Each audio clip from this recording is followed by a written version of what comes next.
मैं एक चीज आपको बता दूं, जो भी चीज मैं बोलता हूं उसको स्टार्ट करने से पहले मैं आपको बता दूं, आप लोग को कॉपी पेन रखने की जरूरत नहीं है। जो भी चीज डिस्कशन होती है सारी की चीजें रिकॉर्ड होती हैं, पूरा ऑडियो रिकॉर्ड होता है, जो मैं डायग्राम में बनाऊंगा सब रिकॉर्ड होगा। रिकॉर्डिंग के बाद ये वीडियो आपको मिल जाएगी। रिकॉर्डिंग करने से दो फायदा है, एक तो आपको भी और मेरे को भी, ठीक है ना। मेरे को फायदा क्या है, मेरे को फायदा है कि 3 घंटे का सेशन, मतलब 3 घंटे सिर्फ मैं बोलता हूं, आप सुनते हो, आप अंडरस्टैंड करते हो, चीजों को कैच करते हो, आप लिखने में टाइम वेस्ट नहीं करना। दूसरा आपको फायदा क्या है, आज आज सबको पता है कि टाइम बहुत ज्यादा इंपॉर्टेंट है ना। आप दूर से आए होगे तो हो सकता है 2 घंटे मेट्रो में आने लगा, हो सकता है 2 घंटे मेट्रो में जाने में लगे। तो जो वीडियो मैं आपको दूंगा ना, ये आप मेट्रो में ना पढ़ोगे। जैसे कोई 2 घंटे लग गया तो 2 घंटे हमने क्लास खत्म किया, आप उसको मोबाइल पे रखिए, हेडफोन लगा के मेट्रो में पढ़ते पढ़ते घर पहुंच गया। लैब लैब का ही तो टाइम चाहिए ना, तो घर में 20 मिनट निकाल के लैब कर। ऑफिस जा रहा है, कैब में बैठा है, पढ़ लिया, है ना। तो प्रैक्टिकल से ज्यादा इंपॉर्टेंट होता है कॉन्सेप्ट। आपको पता है 2 इंजीनियर होते हैं मार्केट में, एक एक इंजीनियर पढ़ाई नहीं किया, बट इंजीनियर के साथ 10 साल काम करके इंजीनियर बन गया, लेकिन वो इंजीनियर थोड़ी है सर। समझ आ रही है मेरी बात यहाँ पर। उसका इंक्रीमेंट नहीं होता, वो कितना भी अच्छा काम कर ले। तो कॉन्सेप्ट क्लियर करना है तो सुनना ज्यादा है। प्रैक्टिकल में क्या, प्रैक्टिकल हार्डली 10 मिनट बैठो तो प्रैक्टिकल लैब हो जाती है सर आजकल। समझ आ रही है मेरी बात यहाँ पर। तो आपको पेन कॉपी लेके आने की जरूरत नहीं है, अगर आप फिर भी लाके बैठते हो तो लेके बैठिए, कोई बात नहीं। आपको कोई इंपॉर्टेंट चीज लो, आपकी हैबिट है नोट करने की तो नोट करिए, कोई प्रॉब्लम नहीं। अदरवाइज मैं जो बोलूंगा सारा कुछ रिकॉर्ड हो रहा है, आप जो पूछोगे वो भी रिकॉर्ड हो रहा है, ऑनलाइन से जो बंदे पूछेंगे वो भी रिकॉर्ड हो रहा है, और क्लास के बाद ये वीडियो आपको मिल जाएंगी। और उससे एक और फायदा है कि आप फ्यूचर में कभी अपनी चीजों को रिकॉल कर सकते। समझ आ गई मेरी बात यहाँ पर। चलो, कहाँ पे थे हम लोग? DevOps, right. तो सबसे पहले हम ये समझेंगे कि डेवऑप्स एक्चुअल में है क्या, राइट। मैं क्या बोल रहा था, 95% लोगों को ना ये बात पता होता है मैं क्या कर रहा हूं, है ना, लेकिन क्यों कर रहा हूं ये क्लियर नहीं होता कभी। सिर्फ 5% लोगों को पता होता है मैं क्यों कर रहा हूं। हम सब करते हैं, हम कंपनी में काम कर रहे हैं, हम डॉकर पे काम कर रहे हैं, कुबरटिस पे काम कर रहे हैं, हमें पता है कि हम ये काम कर रहे हैं, बट हमें ये नहीं पता क्यों कर रहे हैं। तो सबसे पहला इंपॉर्टेंट होता है कि हम क्यों कर रहे हैं, क्यों डेवऑप्स कर रहे हैं। किसी ने बता दिया डेवऑप्स में एंसिबल आता है, गिट आता है, जेनकिन आता है, कुबरनेटिस आता है, ठीक है भाई, कर लिया तो क्या होगा। ऐसे तो 36,000 कोर्स होते हैं ना पूरे आईटी इंडस्ट्रीज में, उठा के देखो। हमारे लिए क्या फिट बैठेगा, हमारा जो पास्ट है उसके हिसाब से क्या है ये। तो सबसे पहले समझेंगे आईटी करियर पाथ को। आईटी के अंदर प्रोसेस को समझेंगे कि आईटी बेस्ड कंपनी करती क्या है ना। अगर मैं आपसे पूछूं, एक ऑटोमोबाइल की इंडस्ट्री क्या कर रही है मार्केट में? कार बना रही है। क्यों बना रही है, किसके लिए बना रही है? इंसान के लिए बना रही है। इंसान के लिए बना रही है ना कार। अगर इंसान को जरूरत नहीं है तो बंद हो जाएगी मार्केट। मैं कहता हूं इलेक्ट्रिसिटी जो बेस, आप लैपटॉप बंद कर दीजिए, कॉन्सेंट्रेट करिए सुनने में पूरा। अगर एक इलेक्ट्रिसिटी बेस्ड कंपनी बिजली बना रही है, किसके लिए बना रही है? हमें। जरूरत किसको होता है? हमें होता है, आपको होता है। कल हमें बिजली नहीं चाहिए तो क्या हो जाएगा? ये इंडस्ट्री बंद हो जाएगी। इसी तरीके से मैं आपको समझाने की कोशिश कर रहा हूं कि आज के टाइम पर हम अपने पर्सनल लाइफ के कामों को ना सॉफ्टवेयर से कर रहे होते हैं, पर्सनल लाइफ के काम को। अब पर्सनल लाइफ में क्या, आपने यहां तक आए, मेरे से कैसे कांटेक्ट किया? Via software. ऑनलाइन में जो बंदे बैठ के हमारे साथ मीटिंग कर रहे हैं, वाया काइंड ऑफ सॉफ्टवेयर। समझ आ रही है ना। आपको स्विट्जरलैंड जाना है, आप सॉफ्टवेयर के थ्रू वहां के होटल बुक कर लोगे, वहां के टिकट बुक। तो मतलब हम लोग अपनी लाइफ के जो पर्सनल डेली बेसिस के जो काम है उसको सॉफ्टवेयर के थ्रू कर रहे हैं सर। तो मैं पूछना चाहता हूँ, सॉफ्टवेयर बनाने वाला कोई इंडस्ट्रीज तो होगा ना। सॉफ्टवेयर बनाने के लिए कोई इंडस्ट्रीज होगा ना, कोई कंपनी होगा ना। कौन बनाता होगा? इंसान बनाता होगा। समझ में आ रही है मेरी बात? और उन्हीं की वजह से हमें जॉब मिलती है। तो एक कंपनी सॉफ्टवेयर बना रही है तो उसको हाउस कीपिंग का बंदा भी चाहिए, उसको लैन केबल लगाने वाला बंदा भी चाहिए, उसको लिनक्स सर्वर इंस्टॉल करने वाला बंदा भी चाहिए, उसको स्विच राउटर रैक में माउंट करने वाला बंदा भी चाहिए। समझ आ रही है? उसको 5,000 सर्वर में कुछ इंस्टॉलेशन करवाना है तो उसके लिए ऑटोमेशन वाला बंदा चाहिए। मतलब सब सारी नौकरियां ना उसकी वजह से टिकी हुई है। किसकी वजह से? लोगों को सॉफ्टवेयर की जरूरत पड़ती है, सॉफ्टवेयर बनाने वाली इंडस्ट्री सॉफ्टवेयर बना रही है, उनको ये सारे मैन पावर बंदे चाहिए, वो हमें हायर कर लेते हैं। समझ आ रही मेरी बात यहां पर? तो सबसे पहले हम समझेंगे सर आईटी का प्रोसेस मैनेजमेंट। जिन्होंने सुन रखा है मेरे से ये वाली चीजें एक बार, तो फिर से एक बार सुन लीजिए, रिकॉल हो जाएगा, राइट? लॉस नहीं होने वाला, ठीक है ना? तो सबसे पहले अगर आपको आईटी का प्रोसेस मैनेजमेंट क्लियर नहीं है ना, तो कोई फायदा नहीं आप आईटी का कोई भी कोर्स करें, कोई बेनिफिट का नहीं।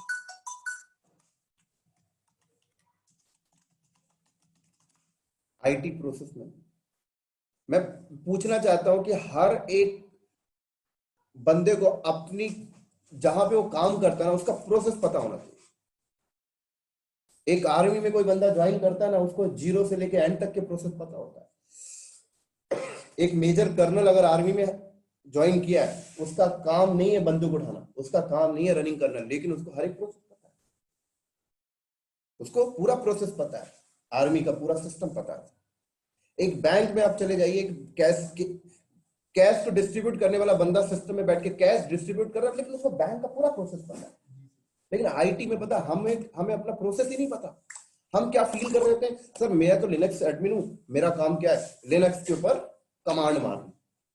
हमें यही नहीं पता कि बैकएंड की टीम क्या करती है और हमारे फ्रंट की टीम क्या कर रही है, मेरा रोल क्या है।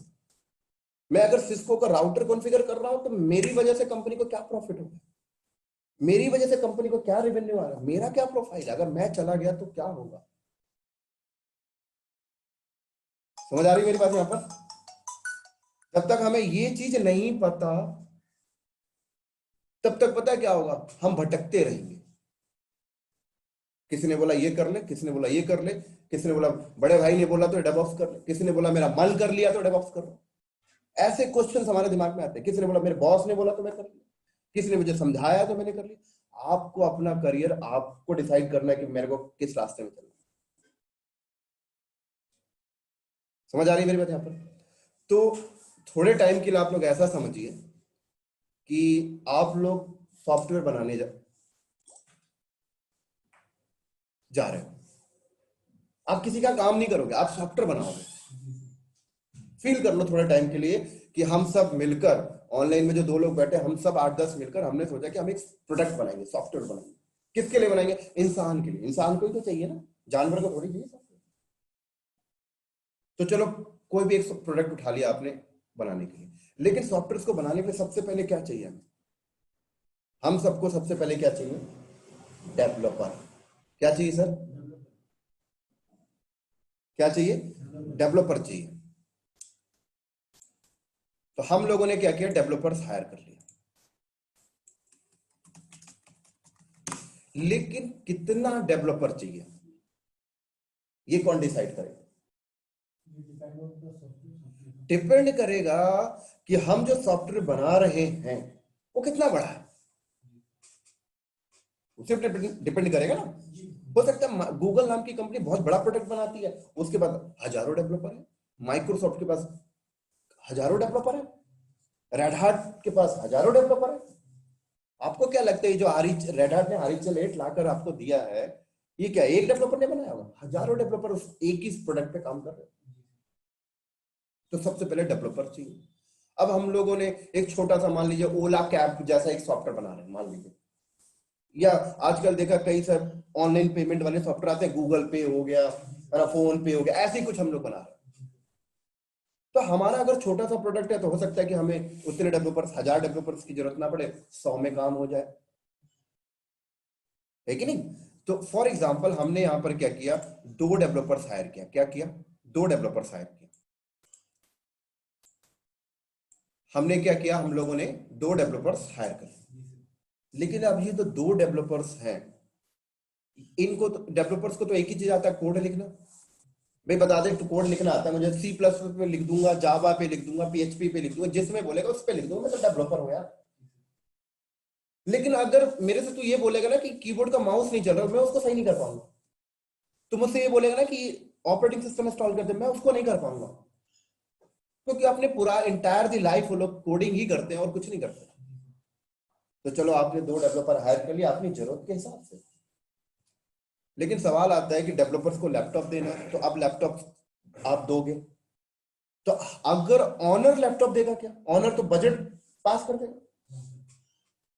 अब लैपटॉप देना है, लैपटॉप देने के बाद उस पर ऑपरेटिंग सिस्टम डालना है, उस लैपटॉप को डोमेन में ज्वाइन कराना। आप लोगों को कंपनी से लैपटॉप मिला होगा तो वो डोमेन में ज्वाइन होगा, याद करिए। उसके ऊपर an number of application install करना पड़ता है, एमएस ऑफिस, और कुछ ऐसी सेटिंग भी कंपनी आपके लैपटॉप पे करके देती है कि आप घर जाके उस सॉफ्टवेयर को इंस्टॉल ना कर पाए। होता है कि नहीं होता ऐसा?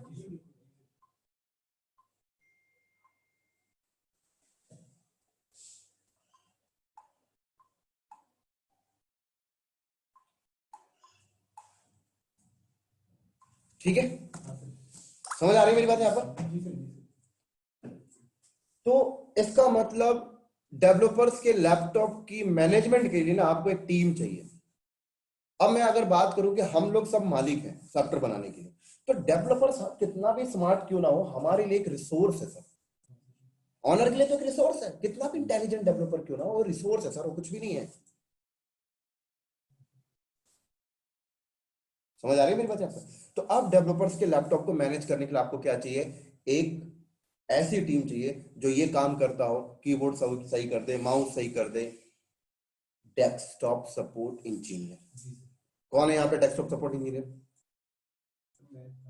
था ना? यही काम करते थे, आप भी यही करते थे ऑनलाइन। जी सर। आप में से कौन है डेस्कटॉप सपोर्ट इंजीनियर? मैं था सर। यही काम करते थे, जी। आपने भी किया। तो डेस्कटॉप सपोर्ट इंजीनियर की प्रोफाइल यही होती है कि आपके ऑफिस में 1000 एम्प्लॉई हैं, 1000 एम्प्लॉई में 4 डेस्कटॉप सपोर्ट इंजीनियर रख लिया, 250-250 यूजर को मैनेज करो। क्या मैनेज करो? उनके लैपटॉप में पेन ड्राइव लगानी है, पेन ड्राइव का एक्सेस देना है, डोमेन में ज्वाइन कराना है, कोई एनएसएससी सॉफ्टवेयर इंस्टॉल करना है, चाहिए ना बंदा। सॉफ्टवेयर बनाने वाली कंपनी दूसरे रिसोर्स को हायर की, उस दूसरे रिसोर्स को क्या बोला जाता है? Desktop support engineer. लेकिन मैं आपसे पूछना चाहता हूँ, क्या हम लोग जो सॉफ्टवेयर बनाने के लिए जो हम मार्केट पे आए हैं, क्या हमारा गोल अचीव हुआ? अभी तक गोल अचीव नहीं हुआ सर। गोल हम लोग का कब अचीव होगा? जब हमारा सॉफ्टवेयर बनेगा और बन के मार्केट में बिकेगा, लोग खरीदेंगे, उससे पैसे आएंगे, तब हमारा गोल अचीव होगा। माइक्रोसॉफ्ट नाम की कंपनी जो विंडोज सर्वर 19 बनाती है, 16 बनाती है, इनका गोल कब अचीव होता है? जब आईबीएम, एचसीएल, टीसीएस जैसी कंपनी उसको लेती है, लाइसेंस लेती है, तब जाके गोल अचीव होता है। रेड हार्ट नाम की कंपनी जो आरएचएल 8 बनाया, उसका गोल कब अचीव होता है? जब आईबीएम नाम की कंपनी उसको अपने प्रोडक्शन में डालकर सब्सक्रिप्शन लेती है, तब जाके गोल अचीव होता है। समझ आ रही है मेरी बात? तो इसका मतलब हमारा गोल अभी अचीव नहीं हुआ, अभी तो हम सिर्फ इनको सैलरी बांट रहे हैं रिसोर्स हायर करके। तो मतलब हमें भी क्या चाहिए सर? हमें भी गोल अचीव करने के लिए थोड़ा सा वेट करना पड़ेगा। तो हमारा यहां तक का प्रोसेस हो गया, अभी कुछ प्रॉफिट नहीं हुआ हमें। अब कंपनी क्या करेगी? हम लोग के दिमाग में क्वेश्चन आएगा, अभी पता है, हम सब ऑनर के दिमाग में क्वेश्चन आएगा कि ठीक है हमने डेवलपर्स हायर कर लिया, लेकिन कल को अगर डेवलपर्स अपने लैपटॉप में बैठ के कोडिंग कर रहा है, तो उसका कोड उनके लोकल हार्ड ड्राइव में जाके स्टोर हो रहा है, लोकल हार्ड ड्राइव में स्टोर हो रहा है। कल को डेवलपर का लैपटॉप चोरी हो जाए, क्रैश हो जाए, तो ठीक है भाई, लैपटॉप का कॉस्ट क्या होगा? 40,000, 45,000, कोई दिक्कत नहीं। लेकिन कोड जो 6 महीने से पड़ा हुआ था, उसका क्या दोबारा लिखवाओगे? कंपनी के लिए इंपॉर्टेंट क्या? टाइम। तो हमारे दिमाग में क्वेश्चन वगैरह ऐसा कुछ, कोडिंग का ना बैकअप सर्वर बनाओ। अब बैकअप का मतलब क्या? कि डेवलपर को बोलो कि जो भी कोडिंग आप करते हो ना, उस कोड को ना एक सेंट्रलाइज लोकेशन में आप अपलोड कर दो, जिससे भाई एक कॉपी हमारे पास भी रहे, आपके पास भी, अच्छी बात है। तो आप लोग क्या करोगे? अब आप लोग नेहरू प्लेस जाओगे, नेहरू प्लेस से आपने एक सर्वर परचेज किया। अब सर्वर परचेज कर रहे हो, मान लो ग्रेड सर्वर, तो हो सकता है 2.5-3 लाख का ही हो, 5 लाख का हो। सर्वर आपने परचेज करना है, हम सब ने। अब इसके ऊपर ऑपरेटिंग सिस्टम डालना है। भाई किसी भी हार्डवेयर को ऑपरेट करने के लिए ऑपरेटिंग सिस्टम चाहिए ना, बिना ऑपरेटिंग सिस्टम के कोई हार्डवेयर ऑपरेट नहीं होता सर। अब ऑपरेटिंग सिस्टम क्या डाले? कुछ भी डाल ले भाई, है ना। कोई बंदा, हम लोग कंफर्टेबल विंडोज में थे तो हमने विंडोज डाल लिया, हम थोड़ा सा स्मार्ट हो चुके हैं तो हमने लिनक्स डाल लिया। वो मैटर अभी नहीं कर रहा क्या ऑपरेटिंग सिस्टम यूज कर रहा है। हमने एक ऑपरेटिंग सिस्टम डाला, उसके बाद हमने क्या किया, एक फोल्डर बनाया यहाँ पर। मान लीजिए हमने यहाँ पर एक फोल्डर बनाया कॉमन नाम का, और हमने इस फोल्डर को शेयर कर दिया, और हमने क्या बोला, डेवलपर्स के सिस्टम पे राइट्स दे दिया। अब डेवलपर्स क्या करते हैं, कोडिंग लिखते हैं, हर शाम को 5:30 बजे पंच आउट करने से पहले कोड को अपलोड करते हैं एक फोल्डर बनाकर हर डेट बाय डेट के हिसाब से, और निकल जाते हैं। ठीक है भाई, एक कॉपी हमारे पास आ रही है।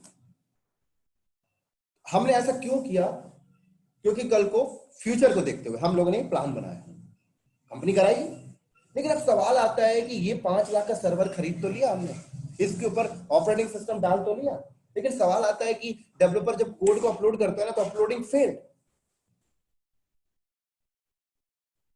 या हो सकता है कि इस पे जो ऑपरेटिंग सिस्टम डाला था साला वो काम ही नहीं कर रहा। या हो सकता है कि एक डेवलपर आज बीमार है, वो कहता है मैं वर्क फ्रॉम होम करूंगा, जैसे अभी सोहेल ने बोला कि मैं वर्क फ्रॉम होम करती हूँ, तो घर से कैसे कनेक्ट करेगा इस सर्वर को। ये सर्वर तो हमने अपनी बिल्डिंग में लगाया ना, और आप घर का मतलब पब्लिक पे बैठे हुए और ये प्राइवेट है। तो अब सवाल आती है कि उस डेवलपर को राइट्स देनी है, इस सर्वर की मॉनिटरिंग करनी है, इसकी मैनेजमेंट करनी है, पैच अपडेट करना है सर्वर पे। तो अब सवाल आता है कि हम लोगों को ना एक और रिसोर्स की जरूरत पड़ेगी, सिस्टम एडमिन। तो हम लोगों ने इंटरव्यू लिया सिस्टम एडमिन का, और सिस्टम एडमिन को हायर किया। उसको बोला भाई देखते रहियो, वो सिस्टम एडमिन सर्वर को मैनेज करता है, इसकी मॉनिटरिंग देखता है, कल को किसी डेवलपर का कोड पुश करते टाइम दिक्कत आ गई वो देखता है, राइट्स को देखता है, कल को कोई नया डेवलपर आ गया उसको भी राइट्स देनी है वो देखता है, कल को वर्क फ्रॉम होम से वीपीएन के थ्रू करना है वो देखता है। मतलब एक सिस्टम एडमिन की जरूरत पड़ गई, मतलब तीसरा रिसोर्स की जरूरत हमें पड़ेगी। कौन सा सर, तीसरे रिसोर्स की जरूरत पड़ी। समझ आ रही है मेरी बात यहाँ पर। उसके बाद हमने एक सिस्टम एडमिन हायर कर लिया, और हमने इसका नाम दे दिया this is our dev server. नाम है सर, कुछ भी दे दो, क्या जाता है इसमें। हमने बोला ये हमारा डेवलपमेंट सर्वर है, लेकिन क्या डेव सर्वर लगाने के बाद गोल अचीव हुआ, गोल अचीव नहीं हुआ। अब अगला प्रोसेस पे जाएंगे। अगला प्रोसेस क्या होगा, हमने डेवलपर से कोडिंग लिखवाकर कोड को यहां पर अपलोड करवा लिया। अब जो कोड हमारे पास आया है, क्या गारंटी है कि हमारे कंपनी का डेवलपर सोर्स कोड अपने से लिखा है, हो सकता है किसी का कॉपीराइट्स कर लिया है ना। तो कॉपीराइट्स अगर किया है तो हमारी कंपनी को, हम लोगों को आगे चल के दिक्कत आएगी, कोई लीगल एक्शन ले सकता है हमारे ऊपर।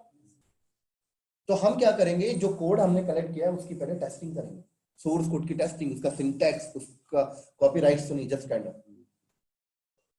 तो हमने अब टेस्टिंग करने के लिए भी एक एनवायरनमेंट चाहिए। तो आप ऐसा करो कि इसके ऊपर बैठ के टेस्टिंग कर लो। लेकिन कंपनी के अंदर क्या होता है, एक सर्वर पे जब एक प्रोसेस चल रहा है तो दूसरा प्रोसेस उसके ऊपर नहीं चलाते, भाई लोड आ जाएगा, है कि नहीं। तो कंपनी, हम लोगों ने क्या किया, नेहरू प्लेस पे गए, एक और सर्वर खरीदा, और इस सर्वर के ऊपर भी ऑपरेटिंग सिस्टम डाला, और हम लोगों ने क्या किया, अपने कोड को यहां से यहां लेके आया, और यहां पे बैठ के टेस्टिंग का प्रोसेस कर रहे हैं। और हमने इस सर्वर को एक नाम दे दिया, this is our source code test server. अब सोर्स कोड टेस्ट किससे करवाएंगे, 2 डेवलपर्स में किसी एक को बैठा लिया, या तीसरा हायर कर लिया, चल भाई तू टेस्टिंग कर दे, डेवलपर ही तो करेगा ना। या अलग से एक्सपीरियंस डेवलपर को हायर कर लिया, चल भाई तू सोर्स कोड की टेस्टिंग कर दे, वो सोर्स कोड की टेस्टिंग कर रहा है। समझ आ रही है मेरी बात यहाँ पे। चलो सोर्स कोड की टेस्टिंग होगी, अब अगला प्रोसेस क्या करेंगे, अब आएगी कंपाइलिंग करना। जब कंपाइलिंग हो जाएगा तब जाकर सॉफ्टवेयर बनेगा। तो कंपाइलिंग करने के लिए भी हमने क्या किया, नेहरू प्लेस एक और सर्वर खरीदा, राइट, इस पे भी ऑपरेटिंग सिस्टम डाला, और यहां पे बैठ के कंपाइलिंग का हम प्रोसेस कर रहे हैं। तो जब कंपाइलिंग हो जाता है तब जाकर हमारा सोर्स कोड कंपाइल होने के बाद तब जाके .exe में ये कन्वर्ट होता है, .rpm में कन्वर्ट होता है, .msi में कन्वर्ट होता है। n नंबर ऑफ एक्सटेंशन है मार्केट में सॉफ्टवेयर के। तो कंपाइलिंग के बाद ही कंप्लीटली सॉफ्टवेयर बनता है। अब हमने सॉफ्टवेयर बना लिया जो भी बना रहे थे, है ना। और हमने इसको क्या बोला, this is our build server. क्या बोला सर, ये हमारा बिल्ड सर्वर है। लेकिन मुझे एक चीज बताइए, क्या हम लोगों ने सॉफ्टवेयर बनाया अब डायरेक्ट मार्केट में सेल कर देंगे, क्या BMW नाम की कंपनी अगर एक कार की नया सीरीज निकाले, क्या वो डायरेक्ट एजेंसी में लाके खड़ा कर देगा? नहीं, उसकी क्वालिटी को टेस्ट किया जाएगा। अगर मान लो खड़ा कर दे तो क्या होगा? पता लगा एक कस्टमर ने खरीदा और आधे रास्ते पे पहुंचा, स्टीयरिंग को लिया, है ना, एक्सीडेंट हो गया, आत्म मर गया। क्यों? BMW की कंपनी ने क्वालिटी टेस्ट नहीं किया। BMW छोड़ दो यार, मैं कहता हूँ सड़क में एक आदमी समोसा बना रहा है और समोसा बेच रहा है, अगर वो समोसा बनाने के बाद वो सीधे कस्टमर के प्लेट पे रख दे और नमक नहीं था या मिर्ची ज्यादा था, तो दोबारा वो कस्टमर आएगा उसके पास? नहीं। क्यों? समोसे वाले ने उसकी क्वालिटी टेस्ट नहीं की बनाने के बाद। तो आप हर एक पर्सनल लाइफ में देखो, तो कोई भी चीज हम करते हैं तो उसकी क्वालिटी को टेस्ट करते हैं। समोसा बनाया, खा के देख भाई अच्छा है कि नहीं है। इसका मतलब आप भी इसने सॉफ्टवेयर की क्वालिटी को टेस्ट करोगे। बिना क्वालिटी टेस्ट किए नहीं बेच सकते। मान लीजिए अगर हमने क्वालिटी टेस्ट नहीं किया, मार्केट में सेल कर दिया, हो सकता है कोई बंदा हमने फोन पे जैसा कुछ एप्लीकेशन बनाया था, उसने अपने मोबाइल पे इंस्टॉल किया, अपना बैंक अकाउंट लिंक किया, हैक हो गया। या हो सकता है ऐसा सॉफ्टवेयर था कि अपने सिस्टम में आपने इंस्टॉल किया, रैम बहुत ज्यादा यूटिलाइज कर लिया, आपने बोला हटाया, रैम बहुत ज्यादा यूटिलाइज कर दिया। मतलब क्वालिटी टेस्ट, क्वालिटी ठीक नहीं है उसकी। तो अगर आपने डायरेक्ट सेल कर दिया और कुछ दिक्कत थी सॉफ्टवेयर में, तो नेगेटिव फीडबैक आएगा और नेगेटिव फीडबैक आपका फ्यूचर मार्केट खराब करेगा। इसका मतलब आप भी पहले अपने प्रोडक्ट की क्वालिटी को टेस्ट करेंगे। तो आप प्रोडक्ट की क्वालिटी कैसे टेस्ट किया जाए, है ना? BMW कार बनाए तो कैसे टेस्ट करें? खुद एक आदमी को बैठाए, बोले चला के देख भाई। तो इसका मतलब आप सॉफ्टवेयर कहाँ इंस्टॉल होता है? सिस्टम पे, मोबाइल पे। तो आप भी अपने पास कुछ सिस्टम रखेंगे, कुछ मोबाइल रखेंगे, उनमें इंस्टॉल करके देखेंगे। तो अब हमने क्या किया, नेहरू प्लेस गए और नेहरू प्लेस से हमने कुछ सिस्टम खरीद के ले आया, कुछ सिस्टम खरीद के ले आया हमने। अब सिस्टम के ऊपर, अब एक सिस्टम के ऊपर विंडो 10 डाला, एक पे XP डाला, 7 डाला, क्योंकि जब कोई एक सॉफ्टवेयर बनता है तो हर एक ऑपरेटिंग सिस्टम के लिए बनता है। VLC मीडिया प्लेयर बना है तो उसमें मैक में भी इंस्टॉल होता है और विंडो 10 में भी होता है, XP में भी होता है, लिनक्स में भी होता है, सब में होता है।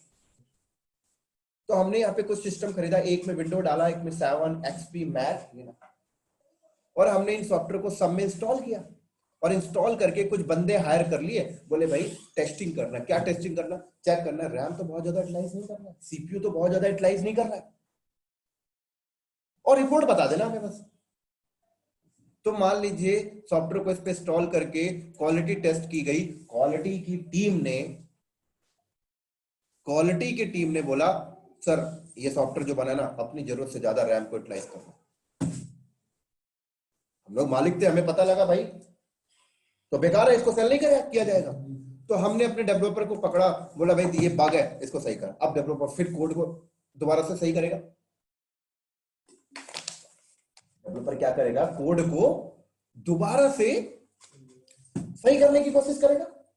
उसने फिर राइट किया, फिर अपलोड किया, फिर उसकी टेस्टिंग हुई, फिर कंपाइलिंग हुई, फिर अपलोड किया गया, फिर क्वालिटी टेस्ट की गई। और जब तक क्वालिटी टेस्ट के बाद रिपोर्ट पॉजिटिव नहीं आ जाता, तब तक हम उसको आगे नहीं लेके जाएंगे, कोई भी कंपनी। ये सिर्फ मैं सॉफ्टवेयर बेस्ड कंपनी के साथ रिलेट नहीं कर रहा हूं इस चीजों को, पूरे वर्ल्ड में ऐसा होता है सर। मैं रिलायंस में काम करता था, वहां पे बिजली बनता था, हमारी रिलायंस भी बिजली को ऐसे सेल नहीं करती थी। बिजली को भी पावर ग्रिड को देने से पहले हम लोग अपना जनरेटर लगा के वहां टेस्टिंग करते थे। और मान लीजिए टेस्टिंग के बाद रिपोर्ट पॉजिटिव है, परफेक्ट। आपको क्या लगता है माइक्रोसॉफ्ट ने जो सॉफ्टवेयर बनाया वो नहीं करता? वो बिल्कुल करता, सब लोग करते हैं। तो अगर रिपोर्ट पॉजिटिव आया, अब बात किया जाएगा चलो सेल कर दो। अब सेल कैसे करेंगे? आपने कभी देखा है सॉफ्टवेयर सड़क पे बिकता हुआ, किसी दुकान में बिकता हुआ देखा कभी? नहीं। क्या होता है, माइक्रोसॉफ्ट के साइट पे जाइए, वहां से उनका इमेज उठाइए, लाइसेंस नंबर भी ले लीजिए। रेडिट के वेबसाइट पे जाइए, वहां से RHEL उठाइए, लाइसेंस नंबर भी ले लीजिए। SAP उठाइए, SAP इंस्टॉल करिए, लाइसेंस नंबर ले लीजिए। ऑनलाइन बिक रहा ना, मतलब कहीं ना कहीं उन्होंने ऑनलाइन पे स्टोर रखा है, मतलब किसी कंप्यूटर के ऊपर स्टोर होगा। तो हम लोग भी अब क्या करेंगे, हमने नेहरू प्लेस पे गए और कुछ सर्वर्स हमने यहाँ पे खरीदा, और इन सर्वर के ऊपर हमने अपने सॉफ्टवेयर को क्या कर दिया, लाके स्टोर कर दिया। क्या कर दिया? स्टोर कर दिया। और ये वाला इन्वायरमेंट हमने क्या बोला, ये वाला जो इन्वायरमेंट था, ये वाला इन्वायरमेंट हमारा इंटरनेट से कनेक्टेड है, ये रहा इंटरनेट। और हमारे कस्टमर ये बैठे हुए हैं, ये हमारे कस्टमर है, ये हमारे कस्टमर है, ये हमारे कस्टमर है, ये हमारे कस्टमर है। ये कस्टमर वाया इंटरनेट आते हैं, वाया इंटरनेट के थ्रू हमारे पास आते हैं और हमारे यहाँ से सॉफ्टवेयर को पिक करके ले जाते हैं। हमने वैसी पॉलिसी लगाई है 30 डेज के लिए सॉफ्टवेयर फ्री है, उसके बाद पे करिए। तो कस्टमर को पसंद आता है तो पे करता है, अब जाकर हम मालिक हैं तो हमारा गोल अचीव, राइट। हम लोग सॉफ्टवेयर बनाने के लिए ये प्रोसेस यूज करते हैं और हमने बोला this is our staging environment. हमने इसको बोला ये हमारा स्टेजिंग एनवायरनमेंट है, जिसको आप प्री प्रोडक्शन एनवायरनमेंट बोलते हो, प्रोडक्शन से पहले। ये हो गया आपका प्रोडक्शन एनवायरनमेंट। समझ आ रही है मेरी बात यहां पर? क्लियर? अब कई कंपनी पता है ऐसे भी मिलेगी, इधर देखिए, कई कंपनी क्या ऐसे मिलेगी, डेवलपर के सिस्टम पे ही कोड लिखवाएगी, उसको बोलेगी तू वहीं टेस्ट कर ले, सब कुछ तू वहीं कर ले, सीधे प्रोडक्शन में डाल देगी। लेकिन this is not a good way. एक लेयर को लेके चलोगे तो अच्छा रहता है ना। आजकल आप मेट्रो पे जाइए तो 3-3 बार चेकिंग हो रही है, 3-3 आर्मी का बंदा चेक कर रहा है। क्यों कर रहा है? उसको पता है जितनी लेयर बढ़ेंगे ना उतनी सिक्योरिटी होती है। एक आदमी को बोल दो कि इसको 5 मिनट चेक करना, नहीं कर पाएगा, लेकिन वहीं पे 3 आदमी खड़ा कर दो, सिक्योरिटी कम मिलती है जब आप लेयर बढ़ाते हो। तो ऐसे ही कहा जाता है कि लेयर जितनी रखोगे उतना रिलायबल होगा आपका।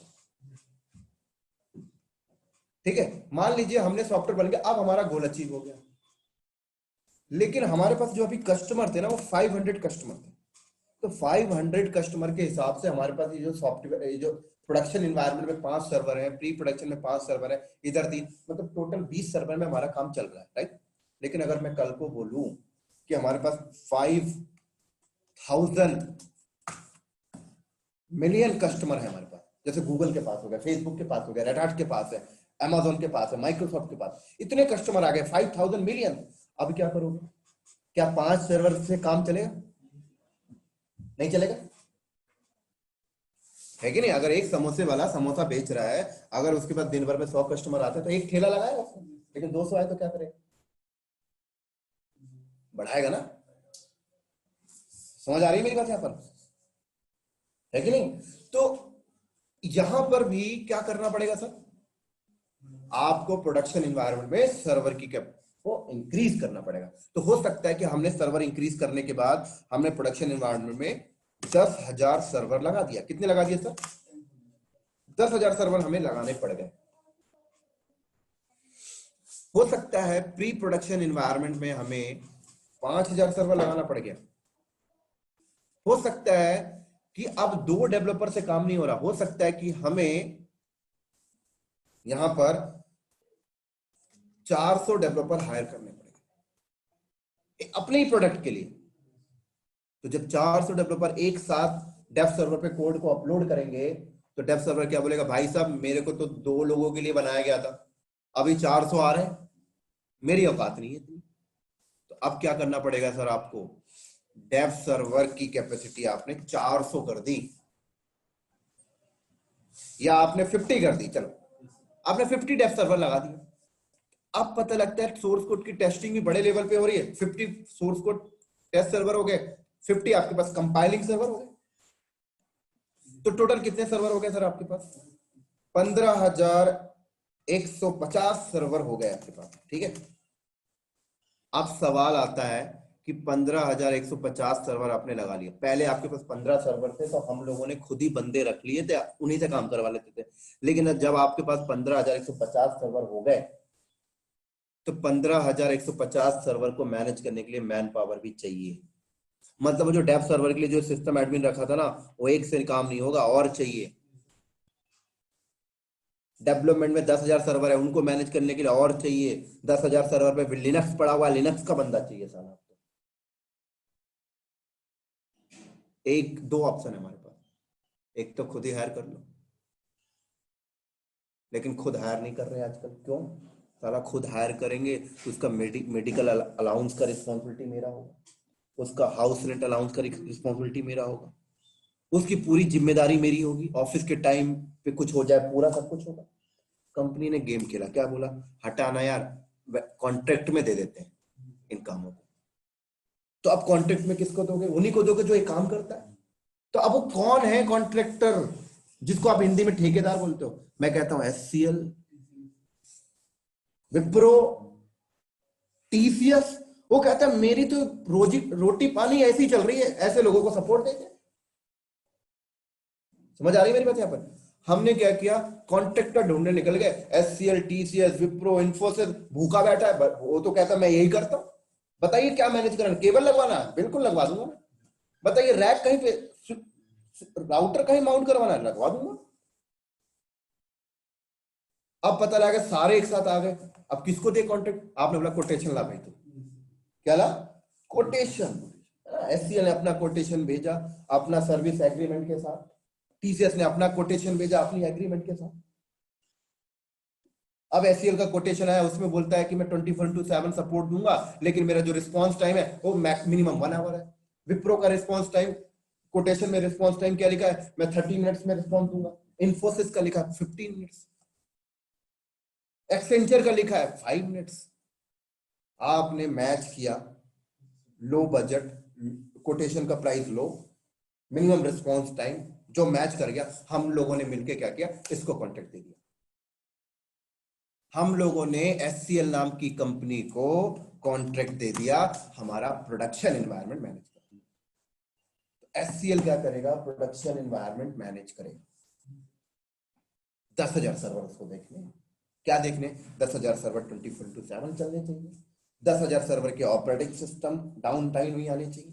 अब 10,000 सर्वर में 8,000 सर्वर पे लिनक्स, 8,000 सर्वर पे लिनक्स ऑपरेटिंग सिस्टम है, 2,000 पे विंडोज है। अब एचसीएल क्या करेगा, अपने एम्प्लॉय हायर करेगा। तो 8,000 सर्वर पे लिनक्स है, तो उसने 8,000 सर्वर को मैनेज करने के लिए अपने एम्प्लॉय लिया है। उसने हायर कर लिया 20 बंदे इस प्रोजेक्ट के लिए। आप लिनक्स देखिए, 5 बंदे हायर कर लिया विंडोज के लिए, मतलब टोटल 25 बंदे के साथ वो हमारे इस काम को कर रहा है। समझ आ रही मेरी? तो एचसीएल के पेरोल पे जो बंदा ज्वाइन किया ना, वो अपने आप को क्या फील कर रहा है, उसको सिर्फ एक ही चीज पता, Linux Linux Linux, Windows Windows Windows. उसको ये नहीं पता कि जॉब किसकी वजह से टिकी हुई है मेरी।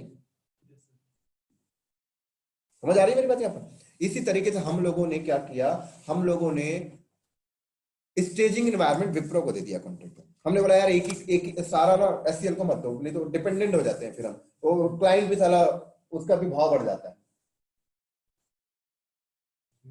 आप किसी बड़ी कंपनी में जाइए, उसका एनवायरनमेंट एक ही कंपनी नहीं मैनेज करती, कई लोग होते हैं, कई वेंडर्स होते हैं। तो आपने क्या किया, विप्रो को दे दिया आपने स्टेजिंग एनवायरनमेंट। पता लगा ऊपर वाला आपने यहाँ पर दे दिया टीसीएस को।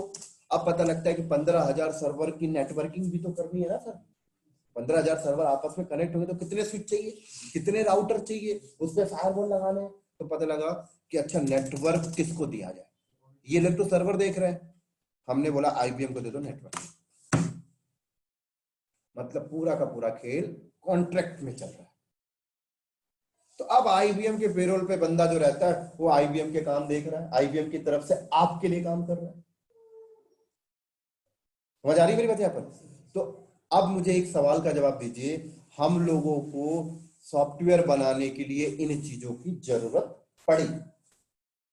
अगर कोई बंदा आके बोले कि सॉफ्टवेयर बनाने के लिए सब कुछ नहीं चाहिए, हम लोग रखेंगे?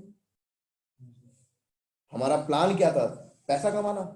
पैसा कमाने के लिए हमने ये ऑप्शन चूज किया, और इस काम को करने के लिए इन सब चीजों की जरूरत पड़ी तो लेना पड़ा। अगर कोई बोले कि नहीं चाहिए, बिना इसके काम हो जाए, तो नहीं लेंगे, है ना। लेकिन एचसीएल में जो बंदा जॉब कर रहा है वो क्या फील करता है, साला मेरी वजह से तो ये चल रहा है। आईबीएम में जो बंदा जो वो कह रहा है मेरी, ऐसा कुछ नहीं है। जहां ऊपर से गाज गिरा ना तो सब ऐसे ऐसे हो जाता है। क्यों? क्योंकि उसको प्रोसेस मैनेजमेंट नहीं पता। मैं कहता हूं आज इंडिया के अंदर हर एक आदमी देश की सुरक्षा करने लगे ना, आर्मी की वैल्यू कम हो जाएगी। क्यों ऐसा समझ रहा था वो? क्योंकि उसको प्रोसेस मैनेजमेंट, उससे क्या लगता है कि लिनक्स विंडोज, नेटवर्किंग। नहीं सर, इन सब चीजों की जरूरत क्यों हो रही है, वो चीज पता होना बहुत इंपॉर्टेंट है आपके लिए, राइट। तो अब क्या हुआ, आप इसी के शिकार में फंस भी गए, आप इस शिकार में कैसे फंसे पता है? मार्केट में आ गया अमेजोन, मार्केट में आ गया माइक्रोसॉफ्ट, गेम खेल गए इन्होंने। क्या गेम खेला अमेजोन ने? इन्होंने बोला यार, बहुत सारे लोग हो गए सॉफ्टवेयर बनाने वाले, उन्होंने बोला यार ये सॉफ्टवेयर बनाने वाली कंपनियों को ना ये हार्डवेयर चाहिए होता है, इन लोगों ना ये एससीएल छोटे मोटे कंपनियों को कॉन्ट्रैक्ट में देते हैं यार, है ना। ये आईबीएम फाईबीएम के हार्डवेयर खरीदते हैं, परेशान रहते हैं, हर 2 साल 3 साल में रिप्लेस करना पड़ता है। अब अमेजोन ने क्या गेम खेला, वो हर कंट्री में, बड़ी बड़ी कंट्रियों में जहां पे फेमस कंट्रियां, वहां पे जाके अपना बड़ा बड़ा डेटा सेंटर लगा दिया। अब डेटा सेंटर लगाकर ऐसी कंपनियों के पास पहुंचा जो सॉफ्टवेयर बनाते हैं, जैसे हमारे हमारे पास पहुंच गया उसने, हमसे बोला, अमेजोन ने अपनी बिजनेस टीम को भेजा। बिजनेस टीम आज भी यूएस में जाती है और मीटिंग करती है सॉफ्टवेयर प्रोडक्ट बेस्ड कंपनी के साथ, और उनके साथ मीटिंग किया गया, भाई आप लोग क्या करते हो? हम लोगों ने बोला हम तो सॉफ्टवेयर बनाते हैं। क्या सॉफ्टवेयर? फलाना व्हाट्सएप बनाते हैं, ये बता दिया हमने। क्या प्रॉफिट होता है? 50 करोड़ का प्रॉफिट होता है। इन्वेस्टमेंट कितना करते हैं? हम लोगों ने बोला 100 करोड़ इन्वेस्टमेंट करते हैं तो 50 करोड़ रुपए हमें प्रॉफिट होता है। अमेजोन का बिजनेस टीम हंस लिया, बोला 50 करोड़ रुपए इन्वेस्टमेंट करते हो, मैं 25 करोड़ इन्वेस्टमेंट में आपका काम करवा दूंगा। तो जब सवाल आया कि 25 करोड़ रुपए के इन्वेस्टमेंट में उन्होंने बोला कि हम आपका काम करवा देंगे, तो एक एक्साइटमेंट आएगा कि नहीं आएगा मालिक के अंदर? बता, सीधे 25 करोड़ रुपए बचा रहा है कंपनी का, और पैसा ही सब कुछ होता है, जो कॉस्ट बता दे वही राजा है कंपनी के अंदर, है कि नहीं? तो पूछे हमने, बता भाई कैसे करवाया? तो अमेजोन के बिजनेस टीम ने बोला कि हम लोगों ने बड़ा बड़ा डेटा सेंटर बनाया है और ये वर्चुअली है, आप ये जो हार्डवेयर जो दुकान से खरीदते थे ना, ये हमसे ले लीजिए, हमसे आप लेंगे तो हम आपसे कूलिंग सिस्टम का पैसा नहीं लेंगे, हम आपसे बिल्डिंग का रेंट का पैसा नहीं लेंगे, हम आपसे मेंटेनेंस का पैसा नहीं लेंगे, हम आपसे अपफ्रंट कॉस्ट नहीं लेंगे, हमें सिर्फ आप सर्वर के यूज का पैसा दे देना, बस जितने घंटे यूज करोगे। हमने उसका रेशियो निकाला तो सही में 25 करोड़ पे काम होना था। लेकिन एक कंडीशन हमारे पास आ गई थी। क्या कंडीशन? यार हमने लास्ट ईयर ही ना 50 करोड़ का इंफ्रास्ट्रक्चर लगाया, तो हम अभी नहीं जा सकते, क्योंकि भाई अभी हमने हार्डवेयर लगाया है, अगर हम अभी चले गए 50 करोड़ इन्वेस्टमेंट करने के बाद, अगर हम कल चले गए तो हमारे लिए तो लॉस है। मैं कहता हूं अगर आपका घर दिल्ली में है तो आपको कोई 5,000 में भी फ्लैट देना आपके लिए तो घाटा है। गलत बोल रहा हूं क्या? अगर आपका घर दिल्ली में खुद का है तो कोई 2,000 में भी फ्लैट दे, वो भी घाटा है। लेकिन अगर मैं आपसे यहाँ पर कंपनी के साथ ये हुआ कि उसका जो इंफ्रास्ट्रक्चर था ना वो एक्सपायर होने वाला था, मतलब हर एक हार्डवेयर की एक लाइफ होती है, 5 साल के बाद एक्सपायर हो जाता है, 6 साल के बाद एक्सपायर हो जाता है। अब मान लो एक्सपायर होने वाला है, अब क्या करोगे? तो ठीक है, एक्सपायर होने वाला था तो हमने डिसीजन लिया कि चलो चलते हैं, प्रॉफिट हो रहा है भाई। तो अब सवाल आया कि क्लाउड वहां पे जाके अपना डेटा सेंटर लगाएंगे तो हमें प्रॉफिट है कि नहीं? तो हम लोगों ने डिसीजन लिया। अब बात आती है, हम लोग को ये भी तो सोचना है ना हमारे वेंडर का करियर क्या होगा। कौन सा वेंडर? एचसीएल, विप्रो, टीसीएस, इनका क्या सोचे, होगा कि नहीं होगा? तो मैं कहता हूं 15,150 सर्वर आपने क्लाउड में जाके लगा दिया, कोई भी क्लाउड प्रोवाइडर हो, मैटर नहीं करता है, लेकिन 15,500 सर्वर तो आज भी लगाने पड़े, मतलब उनको वहां पे भी नेटवर्किंग करना पड़ेगा, वहां पर भी मॉनिटरिंग करना, सब कुछ करना है, तो मतलब टीम तो आज भी चाहिए। हमने एचसीएल, विप्रो, टीसीएस को कॉन्ट्रैक्ट क्या दिया था? यही मैन पावर के तो कॉन्ट्रैक्ट दिए थे ना, डेली बेसिस के जॉब के कॉन्ट्रैक्ट दिए थे। इसका मतलब साफ बात है कि कॉन्ट्रैक्ट नहीं हटाएंगे भाई, बंदे तो चाहिए ना, कॉन्ट्रैक्ट क्यों हटाना, नहीं हटाएंगे। लेकिन सवाल ये आता है कि एचसीएल, विप्रो, टीसीएस जो अपने बंदे हायर किया है ना, वो बंदों को तो ऑन प्रेमिसेस में काम करने का एक्सपीरियंस है, क्लाउड तो एक नया प्लेटफॉर्म उनके लिए हो जाएगा, है ना। तो अब हम लोगों ने क्या किया, अपने वेंडर को ना एक ईमेल ठोक दिया। क्या ईमेल ठोक दिया? कि भाई हमारा एनवायरनमेंट नेक्स्ट ईयर तक क्लाउड पे जा रहा है, आपके पास जो मैन पावर है उनको ट्रेनिंग दे दो आप, या फिर अपनी नई टीम लेके आना, नहीं तो फिर हम कॉन्ट्रैक्ट हटा देंगे। एचसीएल बोला यार ये क्या हो गया, विप्रो बोला ये क्या हो गया साला, अब तो कॉन्ट्रैक्ट चला जाएगा हाथ से, 10 करोड़ रुपए आ रहे थे। एचसीएल ने भी गेम खेला, मुझे भी तो बंदों के साथ ही गेम खेलना है। क्या गेम खेला? एक बाहर से ट्रेनर बुलाया, उस प्रोजेक्ट में जो बंदे थे उनको एक हफ्ते की ट्रेनिंग करना, ट्रेनिंग कर लिए बंदे, नहीं था पैसा एचसीएल के पास, बोला बाहर से करके आ जा, नहीं तो मैं दूसरे हायर कर लूंगा। वो बाहर वाले कौन है? हम लोग हैं। हम लोग परेशान कि क्या हो गया भाई, है ना। और ज्यादा गेम खेलना था तो एचसीएल ने क्या किया, नई वैकेंसी डाल दी कि ये बंदे निकलेंगे, क्लाउड के बंदे आएंगे। और आपको क्या लगता है, एचसीएल एडब्ल्यूएस यूज करने लगा, विप्रो एडब्ल्यूएस यूज करने लगा। एचसीएल लाया क्या? कहां से चेंज हुआ जॉब? ऊपर से, सब ऊपर से हो रहा था। और हम किस मुगालते में फंसे हुए थे? क्यों? हमें प्रोसेस नहीं पता था। समझ आ रही मेरी बात यहां पर? तो अब क्या हुआ कि हमें कॉन्ट्रैक्ट आज भी नहीं हटाना। आज भी बंदे एचसीएल पे काम कर रहे हैं, आज भी बंदे एचसीएल को हमने कॉन्ट्रैक्ट दिया, लेकिन एचसीएल कंपनी के जो बंदे हैं वो हमारा इंफ्रास्ट्रक्चर आज भी देख रहे हैं, मॉनिटरिंग देख रहे हैं, मैनेजमेंट देख रहे हैं, प्रोसेस बैकअप मैनेजमेंट देख रहे हैं, बट क्लाउड पे देख रहे हैं। तो ले दे के सवाल ये आता है कि जो इंफ्रास्ट्रक्चर की प्रॉब्लम थी वो हम लोगों ने अपनी सॉल्व कर ली, क्योंकि हमें प्रॉब्लम होता था हर 5 साल के बाद इंफ्रा को रिप्लेस करना है ना। एचसीएल से ईमेल आ गया कि प्रोडक्शन के 4 सर्वर जल गए, है ना, 6 लाख का कोटेशन भेजा, उन्होंने अप्रूव करना है।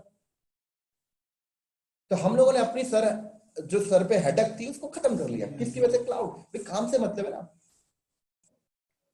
समझ आ गई मेरी बात यहाँ पर? तो इस तरीके से 75% कंपनियां जो हैं वो अपना इंफ्रास्ट्रक्चर की प्रॉब्लम को सॉल्व करने के लिए कहां जा रही हैं? क्लाउड। अब मैं पूछना चाहता हूं कि 25%, मैंने 100% क्यों नहीं लिखा? मैं पूछना चाहता हूं कि मैंने 100% क्यों नहीं लिखा? तो इसका आंसर आप लोग एक एक करके देंगे कि कौन सी कंपनी है जो क्लाउड पे नहीं जाती इंफ्रा को लगाने। फिर मैं आपको बताऊंगा एक्चुअल में रीजन क्या है जो क्लाउड पे नहीं जाते। आप बोलिए सर पहले।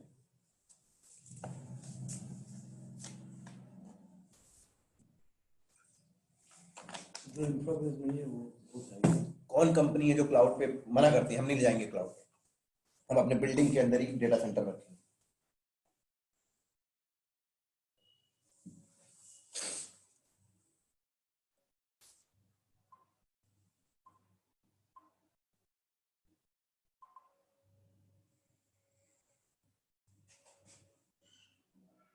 जिसका डाटा थोड़ा ज़्यादा सिक्योर हो, जिसका थोड़ा ज्यादा सिक्योर हो।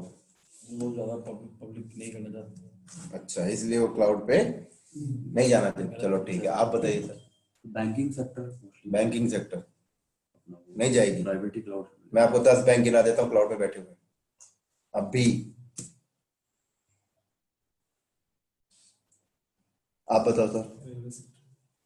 रेलवे सेक्टर नहीं जाएगी। रेलवे सेक्टर जो आपने बताया था कंपनी में जो इनको पता है, आप बताइए। पहली बात तो वो कंपनी में जाएगी जिसको माइंड में ये बात सेट है क्लाउड इज नॉट सिक्योर। तो दूसरी चीज वो कंपनी में जाएगी जिसका सेटअप उतना बड़ा ही नहीं है। जैसे कोई कंपनी है तो छोटा मोटा वेबसाइट। कौन? पीवीआर का दिल्ली एनसीआर में जो पीवीआर है ना, पीवीआर का पूरा डेटा सेंटर एडब्ल्यूएस पे लगा हुआ है। छोटे की बात कर रहे हो आप? उसका ट्रांजैक्शन बहुत ज्यादा है, वो नहीं जाएगी। ट्रांजैक्शन हिट रेशियो बहुत ज्यादा हो, वो नहीं जाएगी। वो जाएगी बट जाने के लिए 25% कहना बहुत मुश्किल हो रहा है। हाँ जी सर। तो जो अपना डेटा इनको भ्रम है सर कि वहाँ क्लाउड पे डाटा तो सिक्योर है यार, वो सिक्योर वाला तो आंसर गलत है। वो तो मैं खाली पास करने ऑनलाइन जी सर। कौन सी कंपनी क्लाउड पे नहीं जाती है? सर कंपनी मोस्टली कंपनी है जो क्लाउड पे नहीं जाती क्योंकि वो अपना जो डेटा होती है वो दूसरे जगह स्टोर करना सही नहीं समझती। क्यों? क्लाउड तो ये भी बोलता है कि अपने घर पे वो क्या तिजोरी में डेटा रख लो तब भी काम हो जाएगा। बहुत सी है, जैसे अभी मैं देख रहा हूँ एयरटेल में भी अभी कंप्लीट क्लाउड पे नहीं है। तो क्या पूरे वर्ल्ड में एयरटेल बस है? नहीं, एयरटेल भी है, सेंसर का खुद का डेटा सेंटर है। सोएसा सर क्लाउड पे तो ऐसा नहीं है कि कंपनी नहीं जाएगी, क्योंकि अगर उसको अपने सॉफ्टवेयर्स वगैरह मतलब कोई प्रोडक्शन बेस्ड कंपनी है तो अगर उसको सेल करना है अपना प्रोडक्ट तो क्लाउड पे तो जाएगी ही जाएगी, बट ऑब्वियस है। देखो, जो भी आप लोगों के दिमाग में है है ना। वो एक जेन्युइन आंसर नहीं है कि क्लाउड पे क्यों नहीं जा रही है। जो लोग कहते हैं सिक्योर नहीं हो तो कह रहे हैं, मैं तो कहता हूं गलत है। सिक्योरिटी अगर आप सच में चाहते हो ना तो मैं कहता हूं इंटरनेट ही मत चलाओ, तो ही आप सिक्योर। अब मैं एसबीआई बैंक गया तो पता लगता है उसके सिस्टम में इंटरनेट चल रहा है। भाई कहाँ का सिक्योर है तू बता ना मुझे। तूने लेयर्स लगाए होंगे ना सिक्योरिटी करने के लिए, सिक्योरिटी के कंप्लायंस फायरवॉल लगाए होंगे ना। इंटरनेट आ गया इसका मतलब कहीं ना कहीं से तो जहां से इंटरनेट आया वो कहां है, पब्लिक ही है, तो हैकर भी तो आ सकता है। सिक्योरिटी का मतलब होता है इंटरनेट ही मत चलाइए। अब मैं आपको बताता हूं कि 25% कौन सी कंपनी है जो क्लाउड पे नहीं जाती। पहले बात तो जो खुद अपने आप में क्लाउड प्रोवाइडर बनना चाहते हैं वो नहीं जाते, जस्ट लाइक माइक्रोसॉफ्ट, गूगल। वो कहते हैं मैं खुद ही बिजनेस कर रहा हूं, मैं क्यों किसी को उसमें जाऊं। दूसरी चीज जो सबसे बड़ा रीजन बता रहा हूं क्लाउड पे नहीं जाने का, मार्केट में कुछ ऐसे सर्विस प्रोवाइडर हैं जैसे HCL, Wipro, TCS, Infosys, Accenture, NIC। इनके पास जो क्लाइंट है ना वो नॉन टेक्निकल बैठे हुए। जैसे NIC की बात करो तो NIC जो है वो इंडियन रेलवे का पूरा डेटा सेंटर मैनेज करते हैं। इंडियन रेलवे छोड़ दीजिए, इंडिया का पूरा डेटा सेंटर मैनेज करते है ना। तो NIC इंडियन गवर्नमेंट के रेलवे का और पूरा बैंकिंग सेक्टर भी देख रहा है। इंडियन गवर्नमेंट कौन है, टेक्निकल है नॉन टेक्निकल है? Non technical. तो NIC कभी सोल्यूशन नहीं देता इंडियन गवर्नमेंट को कि आप क्लाउड पे चलिए। क्यों नहीं देता, रीजन बताता हूं। अगर NIC इंडियन गवर्नमेंट को बोले कि आपका नॉर्थ ईस्ट का जो रेलवे का डेटा सेंटर है ना उसको मैनेज करने के लिए 5000 मैन पावर चाहिए, ये कोटेशन है, इसको अप्रूव करिए, करेगा कि नहीं करेगा?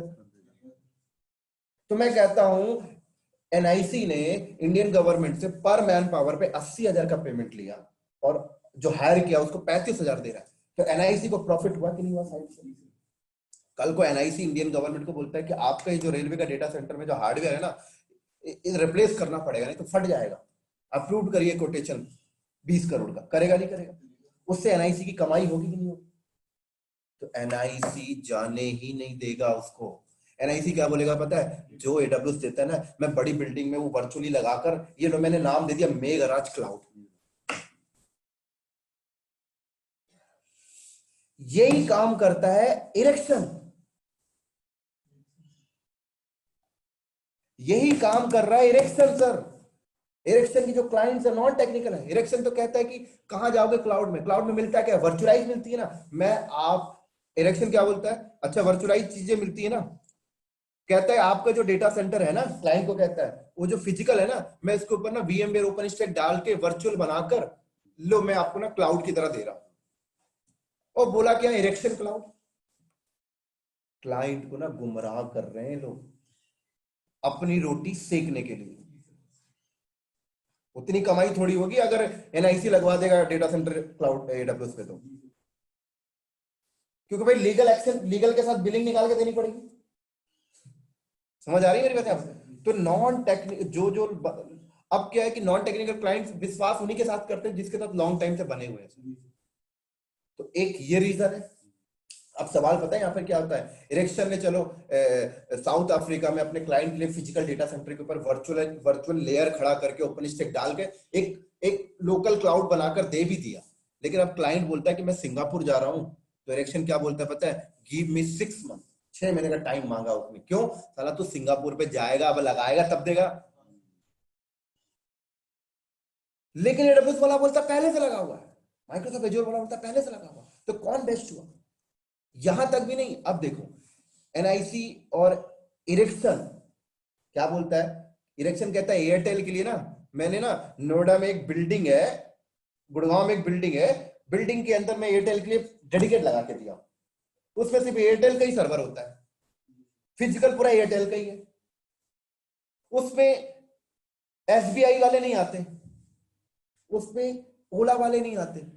तो मतलब डेडिकेट है एयरटेल के लिए। कौन बोल रहा है? इरेक्शन बोल रहा है। किसको बोल रहा है? एयरटेल से बोल रहा है ना। NIC इंडियन गवर्नमेंट के रेलवे से क्या बोलता है कि मैं आपके लिए ना ये न्यू दिल्ली में एक बिल्डिंग के अंदर आपका डेटा सेंटर लगाया, इसमें कोई नहीं आएगा। मतलब एक डेडिकेट वर्ल्ड लेवल पे खेल रहे हैं लोग, किस पे? World level. अब AWS पता क्या बोलता है, कहते बता तो कौन सा गवर्नमेंट है, कहाँ पे डेडिकेट लगाना, सब लगा के दूंगा। AWS ने जो अपना डेटा सेंटर मुंबई पे लगाया है इंडिया वालों के लिए, वहां पे आप भी जाते हो, मैं भी जाता हूँ, बैंक वाला भी चला जाता है, रेलवे वाला, सब लोग जा सकते हैं ना। हमारा बैंक, हमारा रेलवे क्यों नहीं जा रहा है? इसलिए नहीं जा रहा क्योंकि सब लोग जा रहे हैं। अगर हमारा रेलवे, हमारा इंडियन गवर्नमेंट अगर AWS को जाके बोले ना कि आपको मैं इंडिया गेट में ना एक जमीन दे रहा हूँ, उस जमीन में आके लिए उस जमीन में मेरे लिए डेडिकेट लगा दीजिए जैसे NIC लगा के दिया है, तो क्या कर सकते हो? AWS बोलता है बिल्कुल करूंगा। वो भी करके देता है AWS वाला, तो बन गया ना डेडिकेट जो NIC प्रोवाइड कर रहा था। आप US की गवर्नमेंट के लिए ना AWS ने डेडिकेट लगा कर दिया जहां पे कोई और नहीं जा सकता। US की बैंकिंग के लिए AWS ने डेडिकेट लगा के दिया। चाइना कंट्री ने अपनी कंट्री के लिए डेडिकेट लगवाया AWS को बोल के, जहां पे आप नहीं जा सकते, मैं नहीं जा सकता, जिसको बोलते हैं China government data centre, US government data centre. मैं कहता हूं इंडियन गवर्नमेंट अगर AWS को बोलती है कि भाई डेडिकेट लगाओ, तो क्यों नहीं लगा के देगा? लेकिन सवाल ये आता है कि पता तो हो, पता ही नहीं है, वो जान ही नहीं दे रहे जिसके साथ आप बैठे हो। समझ आ रही है मेरी बात? यहां पर एक ये कारण है नहीं जाने का, राइट। दूसरा कारण मैं आपको बताता हूं, दूसरा कारण लोग डरते हैं कि साला हमारा डेटा सेंटर अपनी बिल्डिंग में लगा हुआ, सब बढ़िया चल रहा है, वहां चले गए तो मैनेज कैसे करवाएंगे? 15,150 सर्वर वहां लगा दिए, कैसे लगेगा? मैनेज कैसे होगा? कुछ दिक्कत आ गई, सेटअप बंद हो गया, क्लाइंट चिल्लाएगा, क्या होगा, कैसे होगा? डर बना हुआ है ना। मैं एक एग्जांपल देता हूं, आज से अगर आप 20 साल पहले चले जाओ, आप किसी गांव में जाके अगर ये बात करते ना कि हम सड़क पे ना एक मशीन रखेंगे और ये रात को पैसा देगा, बोलते अगर 20 साल पहले, पागल है क्या साला, कोई उठा ले जाएगा तेरा मशीन। आज ATM पैसा देता है, नहीं देता। 200 साल पहले अगर हम किसी से ये बात करते हैं कि आदमी उड़ेगा, कोई विश्वास करता? आज उड़ रहा है कि नहीं उड़ रहा? मैं कहता हूं आज इंडिया में सर्वे करके देख लो, 60% आपको ऐसे लोग मिल जाएंगे जो आज भी बैंक में अकाउंट नहीं खुलवाते। क्यों नहीं खुलवाते पता है?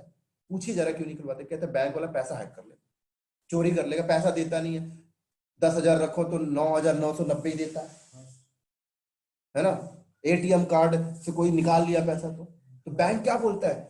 भाई रखिए, किसी को पासवर्ड मत दीजिए, फिंगरप्रिंट लगाइए, ATM कार्ड को संभाल के रखिए, नेट बैंकिंग संभाल के रखिए, कुछ नहीं होगा। हम लोग उस चीज को समझ रहे हैं तो हम लोग चला लेते हैं। अब वो गांव का रूरल आदमी पता क्या बोलता है? कहता है ये सब हमसे नहीं होने वाला। तो मैं कहता हूं तू अगर अपना पासवर्ड संभाल के नहीं रख सकता, तू बैंक में खाता खुलवा के उसको संभाल के नहीं रख सकता, तो तू बैंक को क्यों गाली दे रहा है? वो बैंक को गाली देता है, कह रहा बैंक बेकार है, घर पे पैसा गाड़ के रख लो, सही है ना। समझ आ रही है मेरी बात? तो आज भी आपको ना इंडिया में ऐसी कंपनियां मिलेंगी जो कहेंगी क्लाउड पे नहीं जाएंगे। क्यों नहीं जाएंगे? साला डेटा हैक हो जाएगा, सिक्योर नहीं है। तो जैसे ये नीतीश ने बोला कि मेरी एयरटेल नाम की कंपनी नहीं जाती, अब ये कंपनी जाएंगी भी नहीं और एम्प्लॉइज को भी बोल के रखेंगी मत जाइएगा। क्यों? एम्प्लॉइज छोड़ के नहीं चला जाएगा। समझ आ रही मेरी बात यहां पर? तो ऐसा कुछ भी नहीं है। नहीं जाने का कारण क्या है? जो मैंने आपको बताया, या तो इनको नॉलेज नहीं है, या तो इनको वहां पे जाके सेटअप लगाना नहीं आता, मैनेजमेंट नहीं है, डर बना हुआ है। समझ आइए। और सिक्योरिटी जैसा कुछ नहीं होता सर। आप अगर AWS अच्छे से, अगर आपको क्लाउड के बारे में अच्छे से पता है, तो क्लाउड प्रोवाइडर आपको ये भी फैसिलिटी देते हैं कि आप डेटा अपने घर पे रखिए, कोई दिक्कत नहीं, डेटा मत रखिए वहां पे, सारी फैसिलिटी है। और जो आदमी कहता है मुझे सिक्योर होना ना, तो सिक्योर होने का मतलब है कि तू इंटरनेट ही मत चला अपने एनवायरनमेंट में, तो ही तू सिक्योर है। तो आप अपना फिजिकल डेटा सेंटर भी लगाते हो, इंटरनेट भी लेते हो, मतलब आप अपने आप को सिक्योर एक लेयर से करते हो, नंबर ऑफ कंप्लाइंस को फॉलो करके। तो AWS में भी बहुत सारी लेयर्स होती हैं, सिक्योरिटी के कंप्लाइंस फॉलो करने पड़ते हैं, राइट। उन सारी चीजें से आप, तो समझ में आ गई नीतीश?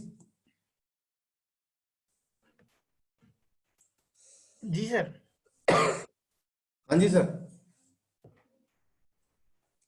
तो एक दिन सबको जाना है ना, एक दिन हर लोग अडेप्ट करेंगे। ईमेल पर भी वैसे ही था ना, हाँ, सिंपल से अपने पर्सनल लाइफ से रिलेट करो ना यार। आपके गांव, आपकी फैमिली में मान लो कोई बुजुर्ग आदमी है ना, उसने कीपैड का फोन चलाता था, उसको एंड्रॉइड फोन ले जाके दे देना, अडेप्ट नहीं करेगा, बोलेगा पागल है ये कैसे चल रहा है, वो मेरा कीपैड ही सही है। लेकिन 1-2 साल के बाद जाना, 1-2 साल छोड़ दो, उसको थोड़ा सा दिखा देना कि बाबा इसमें ना वीडियो कॉल हो रहा है, देखो आपके लड़के से बात हो रही है, ये तो बढ़िया है, आप अडेप्ट कर लिया। तो कोई भी चीज जब हमें जानकारी नहीं होती तो हम उसको अडेप्ट नहीं करते हैं, हम उसके बारे में गालियां देते हैं। तो जो आप सुन रहे हो इंडिया के अंदर कि लोग कहते हैं कि cloud is not good, secure नहीं है, वो सब बकवास है सर। अगर बकवास होता ना तो मैं कहता हूं कि इंडिया गवर्नमेंट, यूएस की गवर्नमेंट से क्या इंडिया की गवर्नमेंट ज्यादा सिक्योर? यूएस की गवर्नमेंट पूरी क्लाउड में बैठ गई है। मैं कहता हूं यूएस की डिफेंस से क्या आपकी इंडिया डिफेंस ज्यादा सिक्योर है? क्लाउड पे बैठ गई है।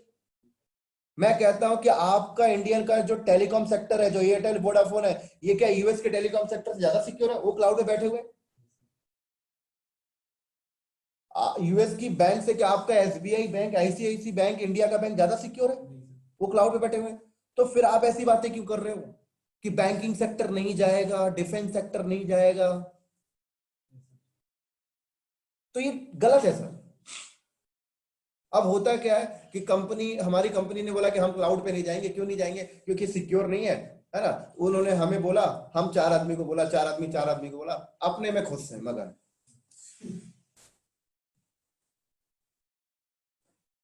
तो ये एक नई अपॉर्चुनिटी है सर, आपको डिसाइड करना है कि आपको करियर कहां लेके जाना।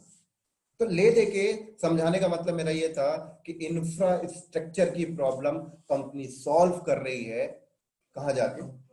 क्लाउड पे। हाँ, आपके पास बहुत पैसा है, आपको कोई फर्क नहीं पड़ता, तो ठीक है भाई, चलाइए। तो ये भी नहीं कहूंगा कि 100% जाएंगे, बट आपको डिसाइड करना है भाई आपको अपना करियर कहां पे लेके जाना, ठीक है? तो क्लाउड के आने से सिर्फ एक ही फायदा हुआ कंपनी को कि इंफ्रास्ट्रक्चर जैसी प्रॉब्लम हमारी सॉल्व हो गई, और कोई फायदा नहीं है क्लाउड के आने से। क्या फायदा है सर? इंफ्रास्ट्रक्चर की प्रॉब्लम सॉल्व हो गई। लेकिन एक प्रॉब्लम और बनी हुई थी।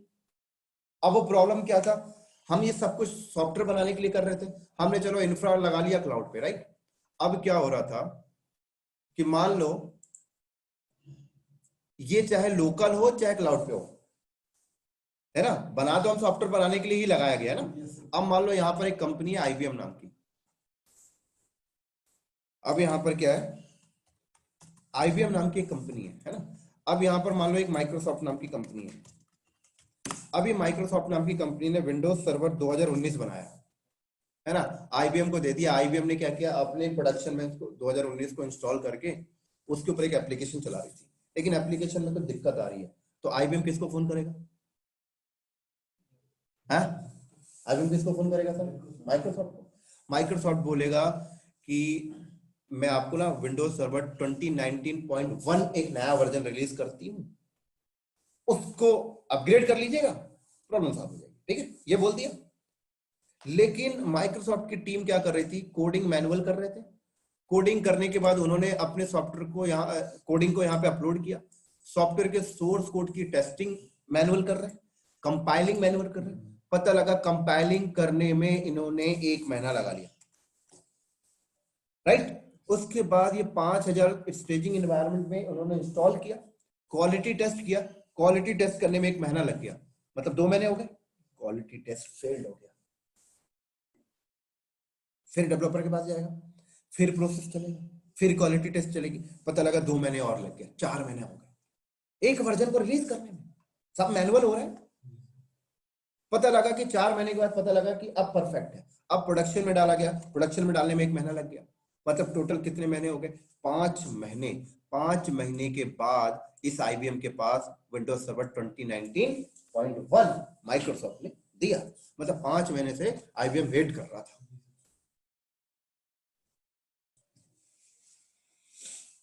समझ आ रही है मेरी बात यहां पर? तो कंपनी ने बोला यार इंफ्रास्ट्रक्चर की प्रॉब्लम तो सॉल्व हो गई है, लेकिन ये प्रोसेस की प्रॉब्लम कैसे सॉल्व करें? ये जो मैनुअल हो रहा है इसको खत्म किया जाए। तो एक ही बात आती है कि भाई एक काम करिए, इंसान काम कर रहा है ना यहाँ पर, तो इंसान काम करेगा तो भाई टाइम तो लगेगा ही, इंसानों से भी लेजी होता है। तो कहा गया कि ऑटोमेशन टूल लाइए, इंसान की जगह जो इंसान कर रहा है ना मैनुअल, वहां पर टूल्स ले आइए। तो ठीक है भाई, यहाँ पर डेवलपर को दिक्कत होता था अपना सोर्स कोड को, वर्जन को मेंटेन करने के लिए। तो कंपनी ने बोला एक काम करो, हर एक डेवलपर के सिस्टम में गिट इंस्टॉल कर दो, तो गिट के थ्रू वो लोग अपना वर्जन कंट्रोल मैनेज कर लेंगे, राइट। डेव सर्वर की जगह कंपनी ने गिटहब का इस्तेमाल कर लिया। कंपनी ने बोला कि अच्छा सोर्स कोड की टेस्टिंग मैनुअल ना करके कंपनी ने सोर्स कोड टेस्टिंग के टूल यूज कर लिए। एन नंबर ऑफ टूल्स होते हैं जैसे सोनार क्यूब। कंपनी ने बोला अच्छा कंपाइलिंग कैसे किया, कंपनी ने मेवेन को इस्तेमाल कर लिया, मेवेन टूल के थ्रू कंपाइलिंग कर, एन नंबर ऑफ एस बताऊंगा। समझ आ रही मेरी बात? यहां पर कोको कोला सुना है? कोको कोला पिया है? स्प्राइट, थम्स अप, ये सब अल्टरनेट, सब कोल्ड ड्रिंक ही है, सब बताऊंगा। समझ आ गई मेरी बात यहां पर? तो कंपनी ने मेवेन के थ्रू कंपाइलिंग कर लिया। अब सवाल आता है ठीक है, कंपाइलिंग करने में जब सॉफ्टवेयर बनता है तो स्टेजिंग एनवायरनमेंट में 5000 सर्वर है, अब 5000 सर्वर पे इंस्टॉल करने में टाइम लगता है ना, तो कंपनी बोला ऐसा कुछ लाओ कि एक बार में 5000 सर्वर पे इंस्टॉल हो जाए। तो कंपनी ने क्या किया, यहां पर एक और सर्वर रखा। अब सर्वर रखने के बाद कंपनी ने बोला इस पे डालो एनसेबल। तो एनसेबल के थ्रू सॉफ्टवेयर की डिप्लॉयमेंट करने लग गया। एनसेबल से पहले भी ऑटोमेशन था, scripting, shell script, Python script, but ये थोड़ा सा डिफिकल्टीज करता है आदमी को। एनसेबल बहुत इजी है, कहते हैं इसके थ्रू डिप्लॉयमेंट करो, तो एनसेबल के थ्रू डिप्लॉयमेंट होने लगा, राइट। अब पता लगता है ये 5000 सर्वर कहां है, तो 5000 सर्वर हो सकता है फिजिकल भी रखा हो, लेकिन नया जनरेशन आ गया फिजिकल होगा नहीं। हो सकता है कई कंपनी फिजिकल रखी भी है ना, तो VMware के ऊपर VM बना के रखी है, ओपन स्टैक के ऊपर ओपन स्टैक पे रखी है, लेकिन नई जनरेशन की कंपनी क्या बोलती है क्लाउड पे लगे। तो 5000 सर्वर कहां लगे, AWS क्लाउड पे। ये 10,000 सर्वर कहां लगे, AWS क्लाउड पे। कंपनी बोलती है यार 10,000 सर्वर 5000 सर्वर AWS क्लाउड पे लगे हैं, तो इनके पैसे तो जा रहे हैं ना मंथली। कंपनी बोलती है रिसोर्सेस कम करो। क्या करो, रिसोर्सेस कम करो। तो रिसोर्स कम करने का क्या तरीका है, रिसोर्स कम करने के लिए मार्केट में माइक्रो सर्विसेज आ चुके हैं। वो माइक्रो सर्विसेज क्या है, डॉकर, कंटेनर। कहा जाता है डायरेक्ट VM पे मत चलाइए, कंटेनर पे चलाइए एप्लीकेशन, माइक्रो सर्विसेज। तो कंपनी ने क्या किया, स्टेजिंग एनवायरनमेंट में 5,000 सर्वर ना लेकर 50 सर्वर पे काम कर रही है। मतलब AWS में 50 सर्वर बने बस, उनके ऊपर माइक्रो सर्विसेज क्या डाला, डॉकर डाल लिया, राइट। अब बात आती है, इन्होंने स्टेजिंग एनवायरनमेंट में भी डॉकर डाल लिया, प्रोडक्शन में भी डॉकर डाल लिया। क्लियर? तो मतलब इन्होंने पहले तो 50 सर्वर लिया होगा, अब वो 50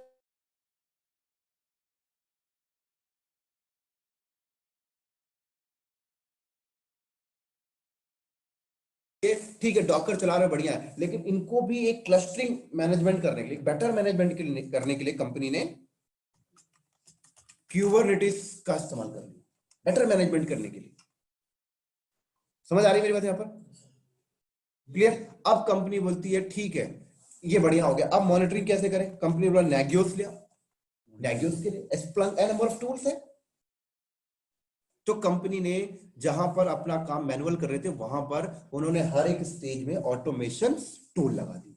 अब ऑटोमेशन टूल्स अपना काम कर रहे हैं, लेकिन पता है इनके बाद भी कंपनी को एक प्रॉब्लम बनी हुई थी। अब क्या प्रॉब्लम है, अब प्रॉब्लम ये है कि आपने हर एक स्टेज में ना अपना अपना ऑटोमेशन रखा है, हर एक स्टेज में। कल को क्या हुआ कि गिट के इंजीनियर अलग है, गिटहब के इंजीनियर अलग है, सोनार क्यूब के इंजीनियर अलग है, मेवेन का इंजीनियर अलग है, एनसेबल के इंजीनियर अलग है, डॉकर कुबरनेटिस के इंजीनियर अलग है, नागियोस के इंजीनियर अलग है। आपको क्या लगता है ये गिट अभी आया है? 20 साल से कंपनी चला रही है। आपको लगता है मेवेन अभी आया? कई सालों से चल रहा है। ये जो कंटेनराइज का जो सिस्टम है वो आज का है, गूगल कंपनी कई सालों से चला रही है। डब्बा, जब पढ़ेंगे तो और डिटेल देखेंगे। डब्बा उसके बारे में अलग से मेरे को 45 मिनट देना पड़ेगा इंट्रोडक्शन में, एक्चुअल में कंटेनर समझाने में, है ना? समझ आ रही है? तो कंपनी ने ये वाला स्टेज गिट से कर रहा है, ये वाला स्टेज गिटहब से, ये वाला इससे, ये वाला इससे। लेकिन दिक्कत क्या आती थी पता है? यहां से डेवलपर कोड लिख के जब पुश करते थे ना, तो गिटहब में ना पहुंच नहीं पाया। अब पहुंच नहीं पाया तो गिटहब के इंजीनियर पता क्या बोलते हैं, साला गिट के इंजीनियर ने कुछ गलत सेटिंग किया इसलिए कोड नहीं पहुंच पाया। अब गिटहब के इंजीनियर नए हैं, गिट के इंजीनियर पुराने। गिटहब के इंजीनियर को गिटहब की नॉलेज है, गिट के इंजीनियर को गिट की नॉलेज, दोनों झगड़ा कर रहे। पता लगता है कि इनकी प्रॉब्लम सॉल्व हो गई। अब पता लगता है कि कंपाइलिंग फेल हो रहा है। जब कंपाइलिंग फेल हो रहा है तो पीछे की टीम झगड़ा कर रही है। पता लगता है एंसिबल के थ्रू डिप्लॉयमेंट किया जा रहा है, डिप्लॉयमेंट फेल हो गया तो डॉकर वालों को ब्लेम कर रहे हैं। तो ये झगड़ा चल रहा है इनके बीच। अब झगड़े को कैसे खत्म किया जाए? क्या चल रहा है सर? झगड़ा चल रहा है इनके बीच। तो अब सवाल आता है झगड़े कैसे खत्म किया जाए? तो झगड़ा खत्म करने के लिए कंपनी ने बोला है यार हम लोगों ने तो बहुत बढ़िया कर लिया, हम लोगों ने अपना इंफ्रास्ट्रक्चर सॉल्व कर लिया, ऑटोमेशन टूल भी लगा लिया, लेकिन साला ये झगड़ा बना हुआ है, झगड़ा कैसे खत्म किया जाए? तो झगड़ा खत्म करने के लिए कंपनी ने बोला ऐसा बंदा लाओ कंपनी में जो ना सब कुछ जानता हो, और जहां पे झगड़ा होगा ना वहां पे उसको भेज देंगे, वो सॉल्व करके आ जाएगा। लेकिन वो बंदा मिलेगा कहां? सारा कुछ कौन जानेगा? तो कंपनी ने बोला यार मिल जाएंगे बहुत सारे बंदे, 8-10 टूल तो ये हैं। चलो कंपनी ने ढूंढ भी लिया, लेकिन अब सवाल आता है कि इनकी जॉब प्रोफाइल क्या रखें? भाई क्या जॉब प्रोफाइल रखें? अभी तो चलो ठीक है, लिनक्स एडमिन दे दिया, सिस्टम एडमिन दे दिया, डॉकर एडमिन दे दिया, एनसिबल एडमिन दे दिया, गिट दे दिया। ये सब कुछ लेके आएंगे तो क्या मल्टी टैलेंट एडमिन बोलेंगे? सवाल आ रही है समझ में? क्या बोलेंगे? मल्टी टैलेंट एडमिन हायर किया हमने। कंपनी ने एक जॉब प्रोफाइल सेट की, उस जॉब प्रोफाइल का नाम क्या है? DevOps engineer. तो डेवऑप्स कोई कोर्स नहीं है, कोई टूल नहीं है। डेवऑप्स एक प्रोफाइल का नाम है, जॉब की प्रोफाइल का नाम है। ये एचआर डिपार्टमेंट के लिए है, एचआर ने दिया है इसको हमारे लिए। डेवऑप्स इंजीनियर हायर करना है। अब इस प्रोफाइल के इस जॉब प्रोफाइल में जो बंदे जाते हैं उनसे सारी चीजें मांगी जाती है। समझ आ गई मेरी बात? तो चलो कंपनी ने कहीं ना कहीं से इंटरव्यू लेके एक आध बंदा हायर कर लिया अपनी कंपनी में, आ गया वो बंदा। चलो अब वो बंदा आ गया, मान लो यहाँ पर वो बंदा है अमित। अब करेगा क्या अमित? यहाँ पर डेवऑप्स इंजीनियर ज्वाइन कर लिया, ऑफर लेटर मिल गया डेवऑप्स इंजीनियर का। अब क्या करेगा यहाँ पर? सब कुछ तो चल रहा है। तो इसकी रिस्पॉन्सिबिलिटी क्या है? देखो, अगर गिट की टीम ने गिट से कोड वहां गया गिटहब में, अब कुछ झगड़ा चल रहा है, दोनों की टीम झगड़ा कर रही है, तो डेवऑप्स इंजीनियर क्या करेगा? आएगा, इसके प्रॉब्लम को सुनेगा, इसके प्रॉब्लम को सुनेगा, मार्केटिंग देख किस हिसाब से दोनों की प्रॉब्लम को अंडरस्टैंड करेगा। इसको लगता है कि अच्छा गिटहब की टीम में दिक्कत है, तो गिटहब के इंजीनियर को बोलेगा ये प्रॉब्लम को सॉल्व कर लो। क्या प्रॉब्लम का सलूशन देकर डेवऑप्स इंजीनियर वापस अपने सीट पे आके बैठ जाएगा। उसका काम नहीं है कि सॉल्व करके देना। डेडिकेट इंजीनियर है गिटहब के लिए, मैं क्या सॉल्व करूंगा यार? सलूशन बताया और आके सीट पे बैठ गया। ऐसे ही पता लगता है कि कंपाइलिंग हो रही है, कंपाइलिंग फेल हो गई, मेवेन की टीम गिटहब की टीम झगड़ा कर रही है, सोनार की टीम झगड़ा कर रही है। फिर डेवऑप्स इंजीनियर गया, प्रॉब्लम सुना, मेवेन की टीम में दिक्कत थी, मेवेन की टीम को बोला यार ये वर्जन गलत है, मेवेन की टीम को सलूशन दिया, सलूशन बताकर वापस आया सीट पे, मेवेन की टीम ने सलूशन को किया, प्रॉब्लम सॉल्व हो गई। अब पता लगता है कि एंसिबल की टीम डिप्लॉयमेंट करती है किसके ऊपर? कंटेनर के ऊपर। कंटेनर किस पे चल रहा है? डॉकर के ऊपर। तो पता लगता है कि एंसिबल की टीम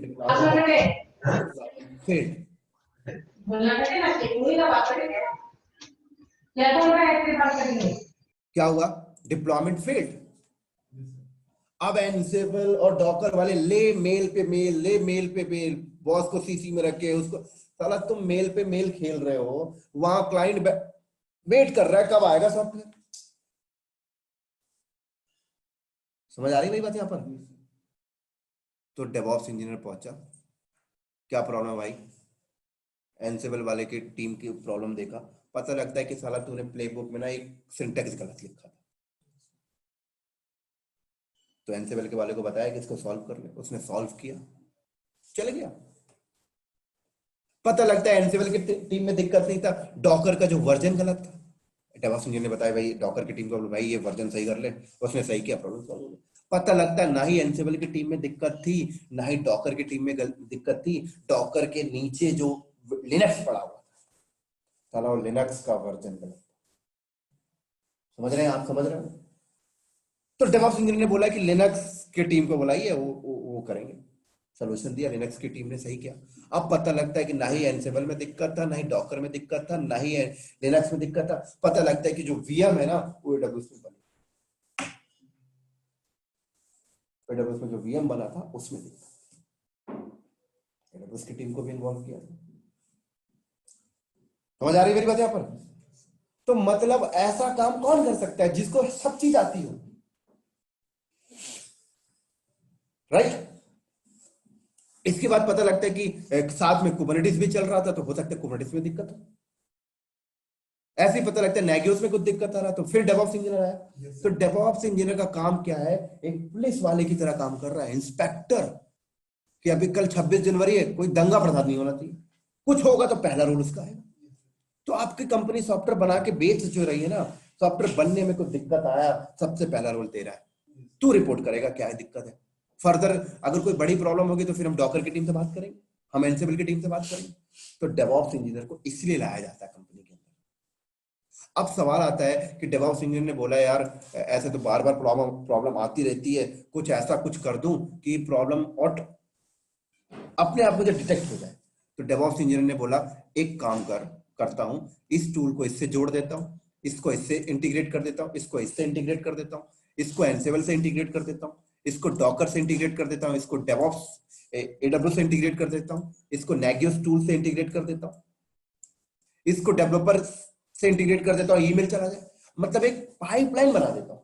तो अब सवाल आती है कि पाइपलाइन कैसे बने? तो पाइपलाइन बनाने के लिए डेवऑप्स इंजीनियर ने क्या किया?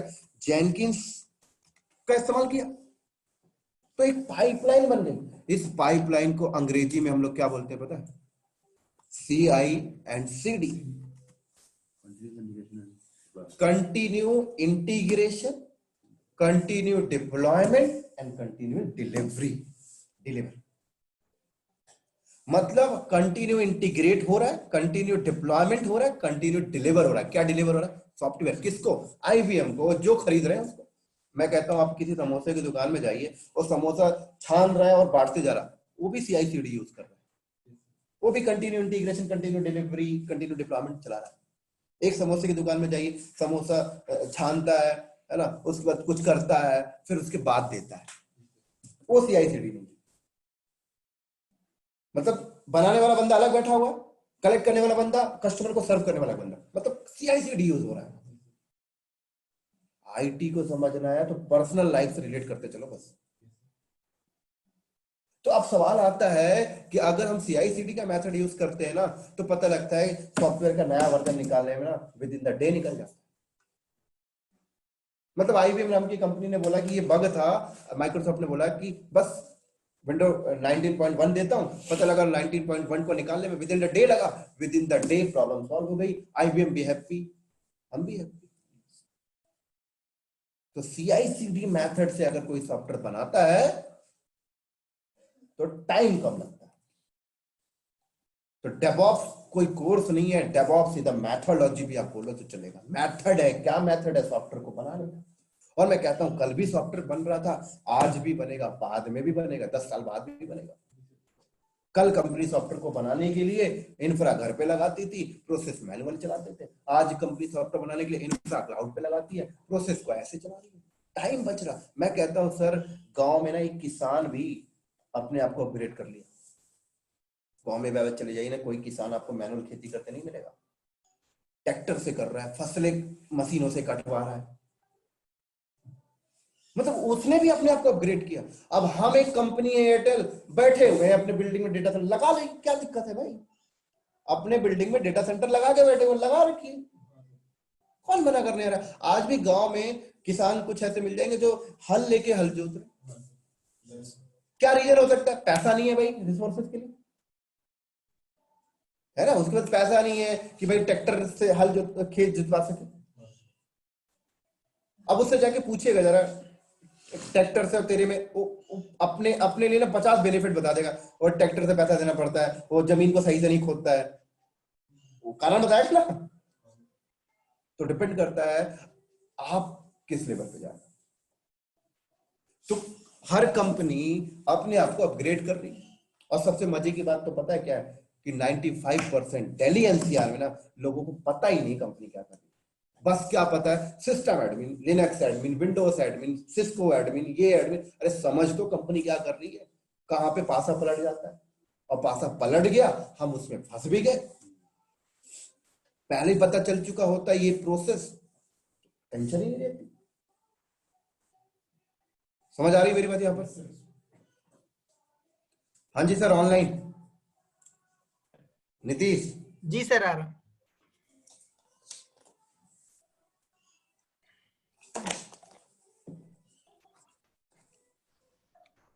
तो अब क्या हुआ पता है, कुछ कंपनियां ना इसका भी बेनिफिट उठाई।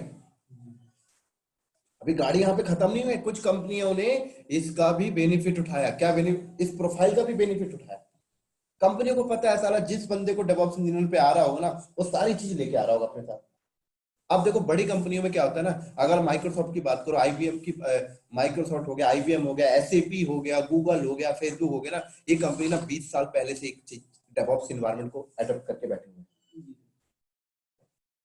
इन कंपनियों में जब आप जाओगे ना, तो ये कंपनियां हर एक स्टेज के अलग अलग बंदे होते हैं। मतलब डॉकर कुबरनेटिस के अलग बंदे होंगे, डेवऑप्स के इस काम को करने के अलग बंदे होंगे, एडब्ल्यूएस के लिए अलग होंगे, सब अलग अलग होंगे।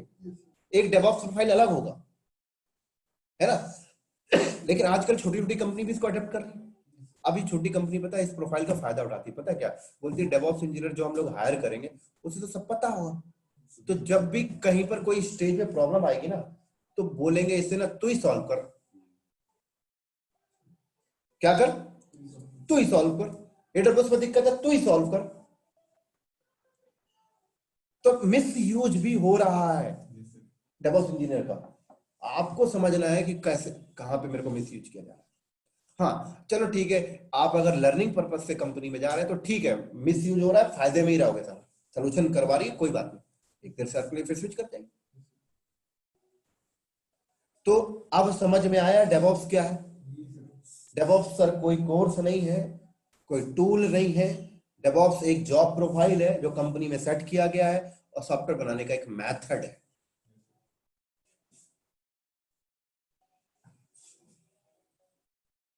समझ आ रही मेरी बात यहां पे?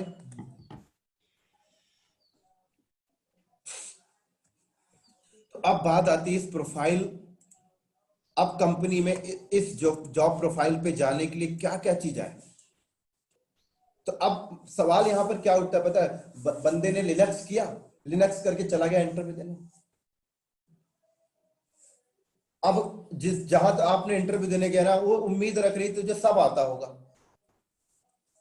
तो तेरे से और भी काम करा लेंगे। अब पता लगा लिनक्स को लेकर गए, अब क्लियर ही नहीं हो पाया वहां पर, उसे और चीज चाहिए था। पता लगा कि लिनक्स के साथ एडब्ल्यूएस भी कर लिया, तब भी क्लियर नहीं हुआ चीजें। तो कहीं ना कहीं आदमी परेशान है पता है इस चीज को लेकर।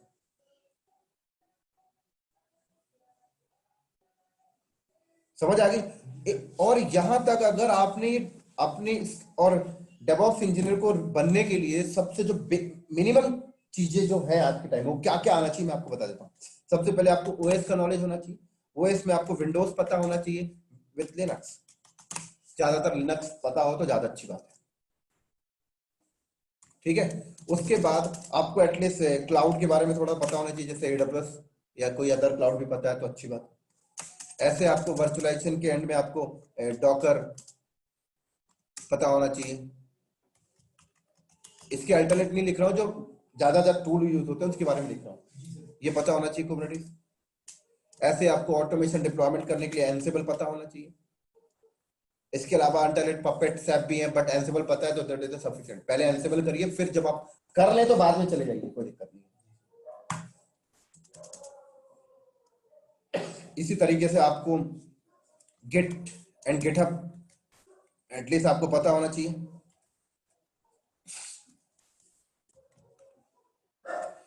कंपाइलिंग कॉन्फ़िगरेशंस पता होना चाहिए, मेवन। CI/CD बनाने के लिए जेनकिंस टूल का पता होना चाहिए। टेराफॉर्म आपको एटलीस्ट पता होना चाहिए, आइडिया।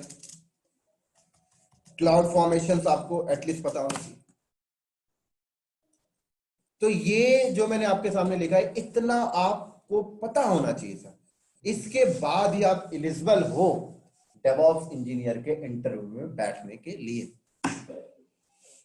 अगर इतनी चीजें नहीं पता तो आप डेवऑप्स इंजीनियर के इंटरव्यू में जाना भी बेकार है सर, और जाके फालतू का किराया खर्च करके आ जाना और कुछ नहीं।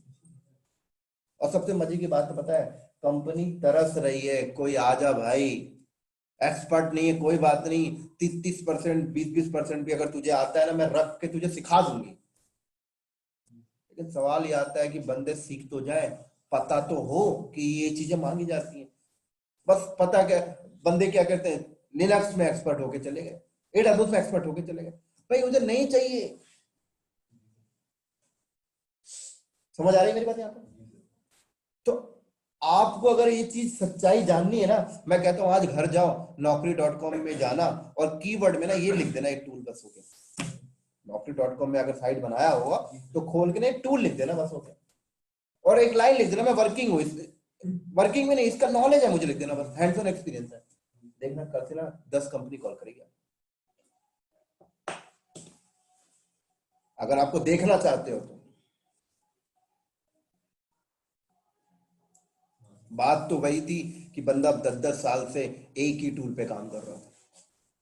10 साल से बंदा एक ही टूल में काम, 10 साल से बंदा सिस्को में ही काम, 10 साल से बंदा लिनक्स में ही काम, 10 साल से विंडोज में ही बैठा हुआ।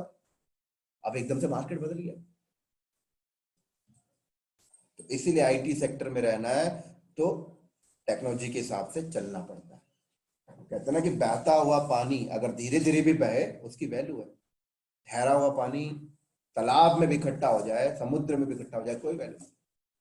बदबू आती ठहरे हुए पानी से। तो सबसे मजे बात तो ये है कि ठहरा हुआ पानी उम्मीद भी करता है, खुशबू नहीं आ रही, तो सैलरी नहीं बढ़ रही। तो आपको अगर आईटी सेक्टर में रहना है तो आपको हर टेक्नोलॉजी से अवेयर होके चलना है। आपको पता करते रहना पड़ना चाहिए कि मार्केट में क्या चल रहा है, उसके हिसाब से आप उस पर लर्निंग करिए, हैंड्स ऑन एक्सपीरियंस करिए, लीजिए। अब कोई बंदा मेरे से बोलता है सर एक्सपीरियंस कहां से आएगा, बंदा मेरे से ऐसे बंदे आगे बोलते हैं सर एक्सपीरियंस कहां से आएगा बताइए। अगर ये बात आप 10 साल पहले बोलो ना तो अच्छा लगता है। क्यों? क्योंकि 10 साल पहले आपको घर पे लैब करने के लिए ना राउटर नहीं मिल रहा था, आपको घर पे लैब करने के लिए 64 GB का सर्वर नहीं मिल रहा था। लेकिन आज आपके पास सर्वर है लैब करने। आज आप ये वर्ड मत बोलिए कि एक्सपीरियंस कहां से लाऊं, मैं प्रैक्टिकल एक्सपीरियंस, हर चीज रखी हुई है सर। आप अपनी कंपनी में काम कर रहे हैं, आपकी कंपनी में क्या होता है, मैं कहता हूं अपनी कंपनी के लॉजिक को यहां लगाइए ना, इंप्लीमेंटेशन करिए। और आजकल तो यार पूरे बने बनाए सब कुछ रखा हुआ है, सोर्स कोड उठा लीजिए, मतलब पूरा लाइव एक्सपीरियंस आप घर बैठ के ले सकते हैं। समझ आ रही मेरी बात यहाँ पर? तो हमें पूरे डेवऑप्स में यही करना पड़ता है कि पहले हम एक एक टूल के बारे में अंडरस्टैंड करते हैं, और जब हम एक टूल पूरे हर एक टूल को एक एक करके अंडरस्टैंड कर लेते हैं तो फिर हम क्या करते हैं, हम सारे टूल को एक दूसरे से इंटीग्रेट करते हैं, और सारे टूल को इंटीग्रेट करने के बाद फिर हम ना सोर्स कोड उठा के लाते हैं। अब हम डेवलपर तो नहीं है कि हम सोर्स कोड लिखेंगे, इंटरनेट पे जाइए सोर्स कोड मिल जाता है। सोर्स कोड को उठा के लाइए और एक सिस्टम में बैठ के ना पुश मारिए, कमिट करिए।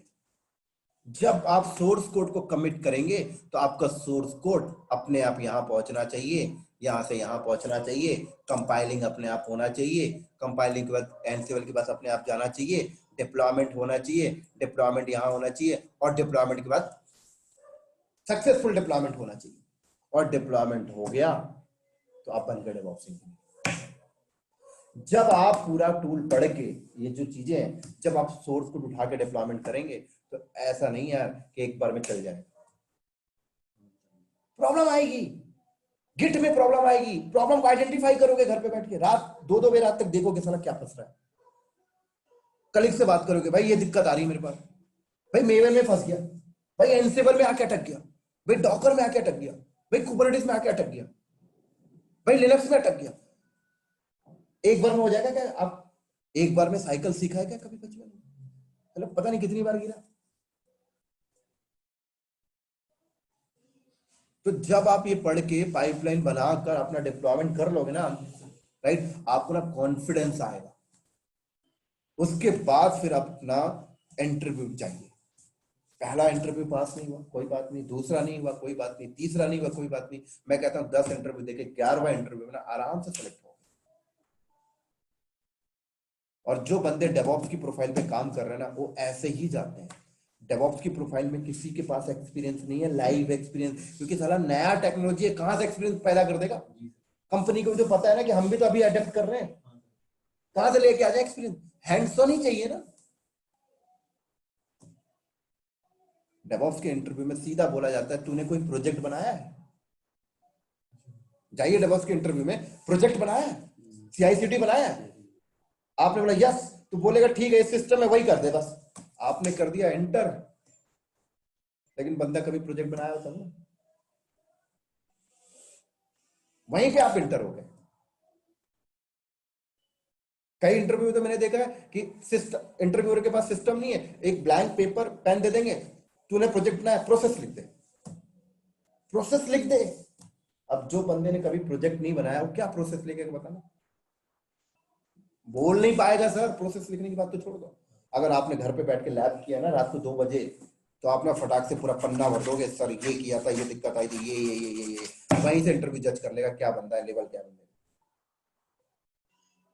बस एक ही चीज पता है हमें, डेवऑप्स इंजीनियर, डेवऑप्स में एंसिबल होता है, इसमें ये होता है वो होता है। समझ आ गई मेरी सब बात यहाँ पर? तो किसी को कोई क्वेश्चन पूछना है? हाँ सर, मुझे not related to this, but मेरे को पूछना था कि मेरे को ना रेगुलर क्लासेस करनी है, मतलब वीकेंड्स वाली नहीं करनी है। हाँ, क्योंकि मेरा वर्क फ्रॉम होम है, सो मतलब मैं कर सकती हूँ वीकडे क्लासेस। तो अभी कोई बैच है? ठीक है, फिर मैं आपसे बाद में बात कर लूंगा इसके लिए, ठीक है? कोई ठीक टेक्निकल है से सर। रिगार्डिंग क्वेश्चन पूछना है? नहीं अभी सर, अभी तो नहीं। ठीक है। नीतीश, नहीं सर, मैं पहले इसके बारे में देखता हूँ, फिर इसके बाद बताता हूँ आपको कुछ क्वेश्चन होंगे ठीक है। तो। आपको सर, आप लोगों को क्लियर है? विशाल, कोई समस्या? डेवऑप्स है, आपने बता दिया प्रोफाइल। और एक होता है AWS में आता है सॉल्यूशन आर्किटेक्ट लेवल, उसके बाद में आता है डेवलपर एसोसिएट लेवल। उसका क्या काम है? उसमें भी तो CI/CD किसका? डेवलपर डेवलपर ऑपरेशन समथिंग होता है ना, हाँ। उसके बाद लेवल उसका क्या है? एसोसिएट लेवल ही होता है। उसमें भी आपका CI/CD और कुछ टॉपिक्स है, और बाकी AWS क्लाउड्स वगैरह है। क्लाउड मतलब सर्विसेज है। उसमें देखो क्या होता है कि AWS कहता है कि भाई मैं ना अपनी तरफ से CI/CD का टूल दे रहा हूँ, जिसमें आपको बैकएंड में कुछ कॉन्फ़िगर करने की जरूरत नहीं पड़ेगी, मेरा टूल ले लीजिए CI/CD का, है ना? तो वो अपना CI/CD टूल दे रहा है। लेकिन अगर आप सीधे AWS का CI/CD टूल यूज करो ना, आपको बैकएंड की चीजें पता नहीं चलेंगी कि हो क्या रहा है। मैं सिंपल सी बात है, मैं बात करूं, एक बंदा कभी कंप्यूटर देखा ही नहीं लाइफ में, ठीक है? वो सीधे AWS में मशीन बना ले, मशीन बना के दे दे, वो फीलिंग समझ पाएगा अंदर की? नहीं समझ पाएगा ना। तो वही चीज है, AWS अपना CI/CD टूल दे देता है, बना बनाया, पीछे प्लेटफॉर्म के साथ बना हुआ है, कह रहा मेरा ले लीजिए, बात खत्म। ये चीज है। तो ये जो टूल्स बताए आपने, हाँ। ये डिफरेंट वेंडर्स के डिफरेंट टूल्स है क्या? किस पे? लाइक AWS में डिफरेंट होगा जेनकिंस का? हाँ जी, हाँ जी, सब में अलग अलग में अलग होगा। हाँ, सब में अलग अलग है। लेकिन हम जो पढ़ेंगे वो पहले कोर लेवल की पढ़ेंगे, मतलब खुद से कॉन्फ़िगरेशन करना। जब आप खुद से कॉन्फ़िगरेशन को पढ़ लोगे तो फिर अदर, मैं कहता हूं कि कोल्ड ड्रिंक के बारे में समझ लो, फ्लेवर तो समझ में आ जाएगा सर। भाई बाइक चलाना सीख लो, फिर तो हीरो होंडा के भी चला लेंगे, सुजुकी के भी चला लेंगे, किसी का भी चला लेंगे। बाइक चलाने की पहले बात हो रही है, ये फ्लेवर है। समझ आ रही है मेरी बात यहाँ पर? ये टूल सारे ओपन सोर्स हैं? हाँ जी, सारे ओपन सोर्स है, कोई चार्जेस सोर्सेस नहीं है। आप बताइए sir.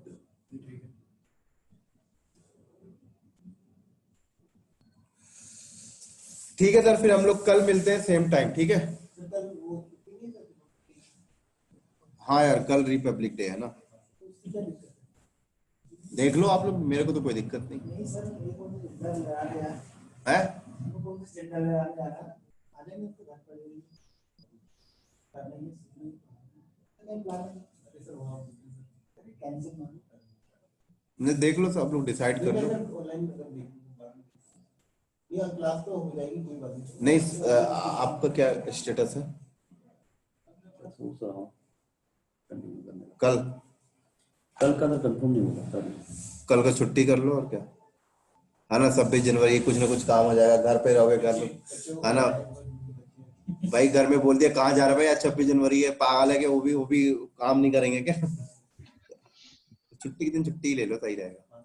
Sir ji good evening. Good evening sir. Yash बोल रहा हूँ। हाँ जी, हाँ जी, यस, बोलो बोलो।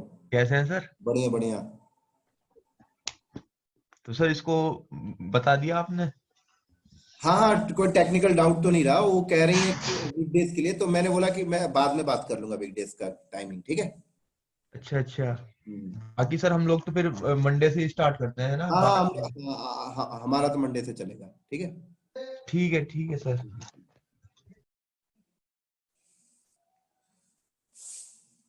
ये रिकॉर्डिंग मैं यहीं पे कर देता हूँ, ठीक है सर? अब फिर हम लोग क्लास को डिस्कनेक्ट कर रहे हैं, आप लोग डिस्कनेक्ट हो सकते हैं ऑनलाइन, कोई दिक्कत नहीं।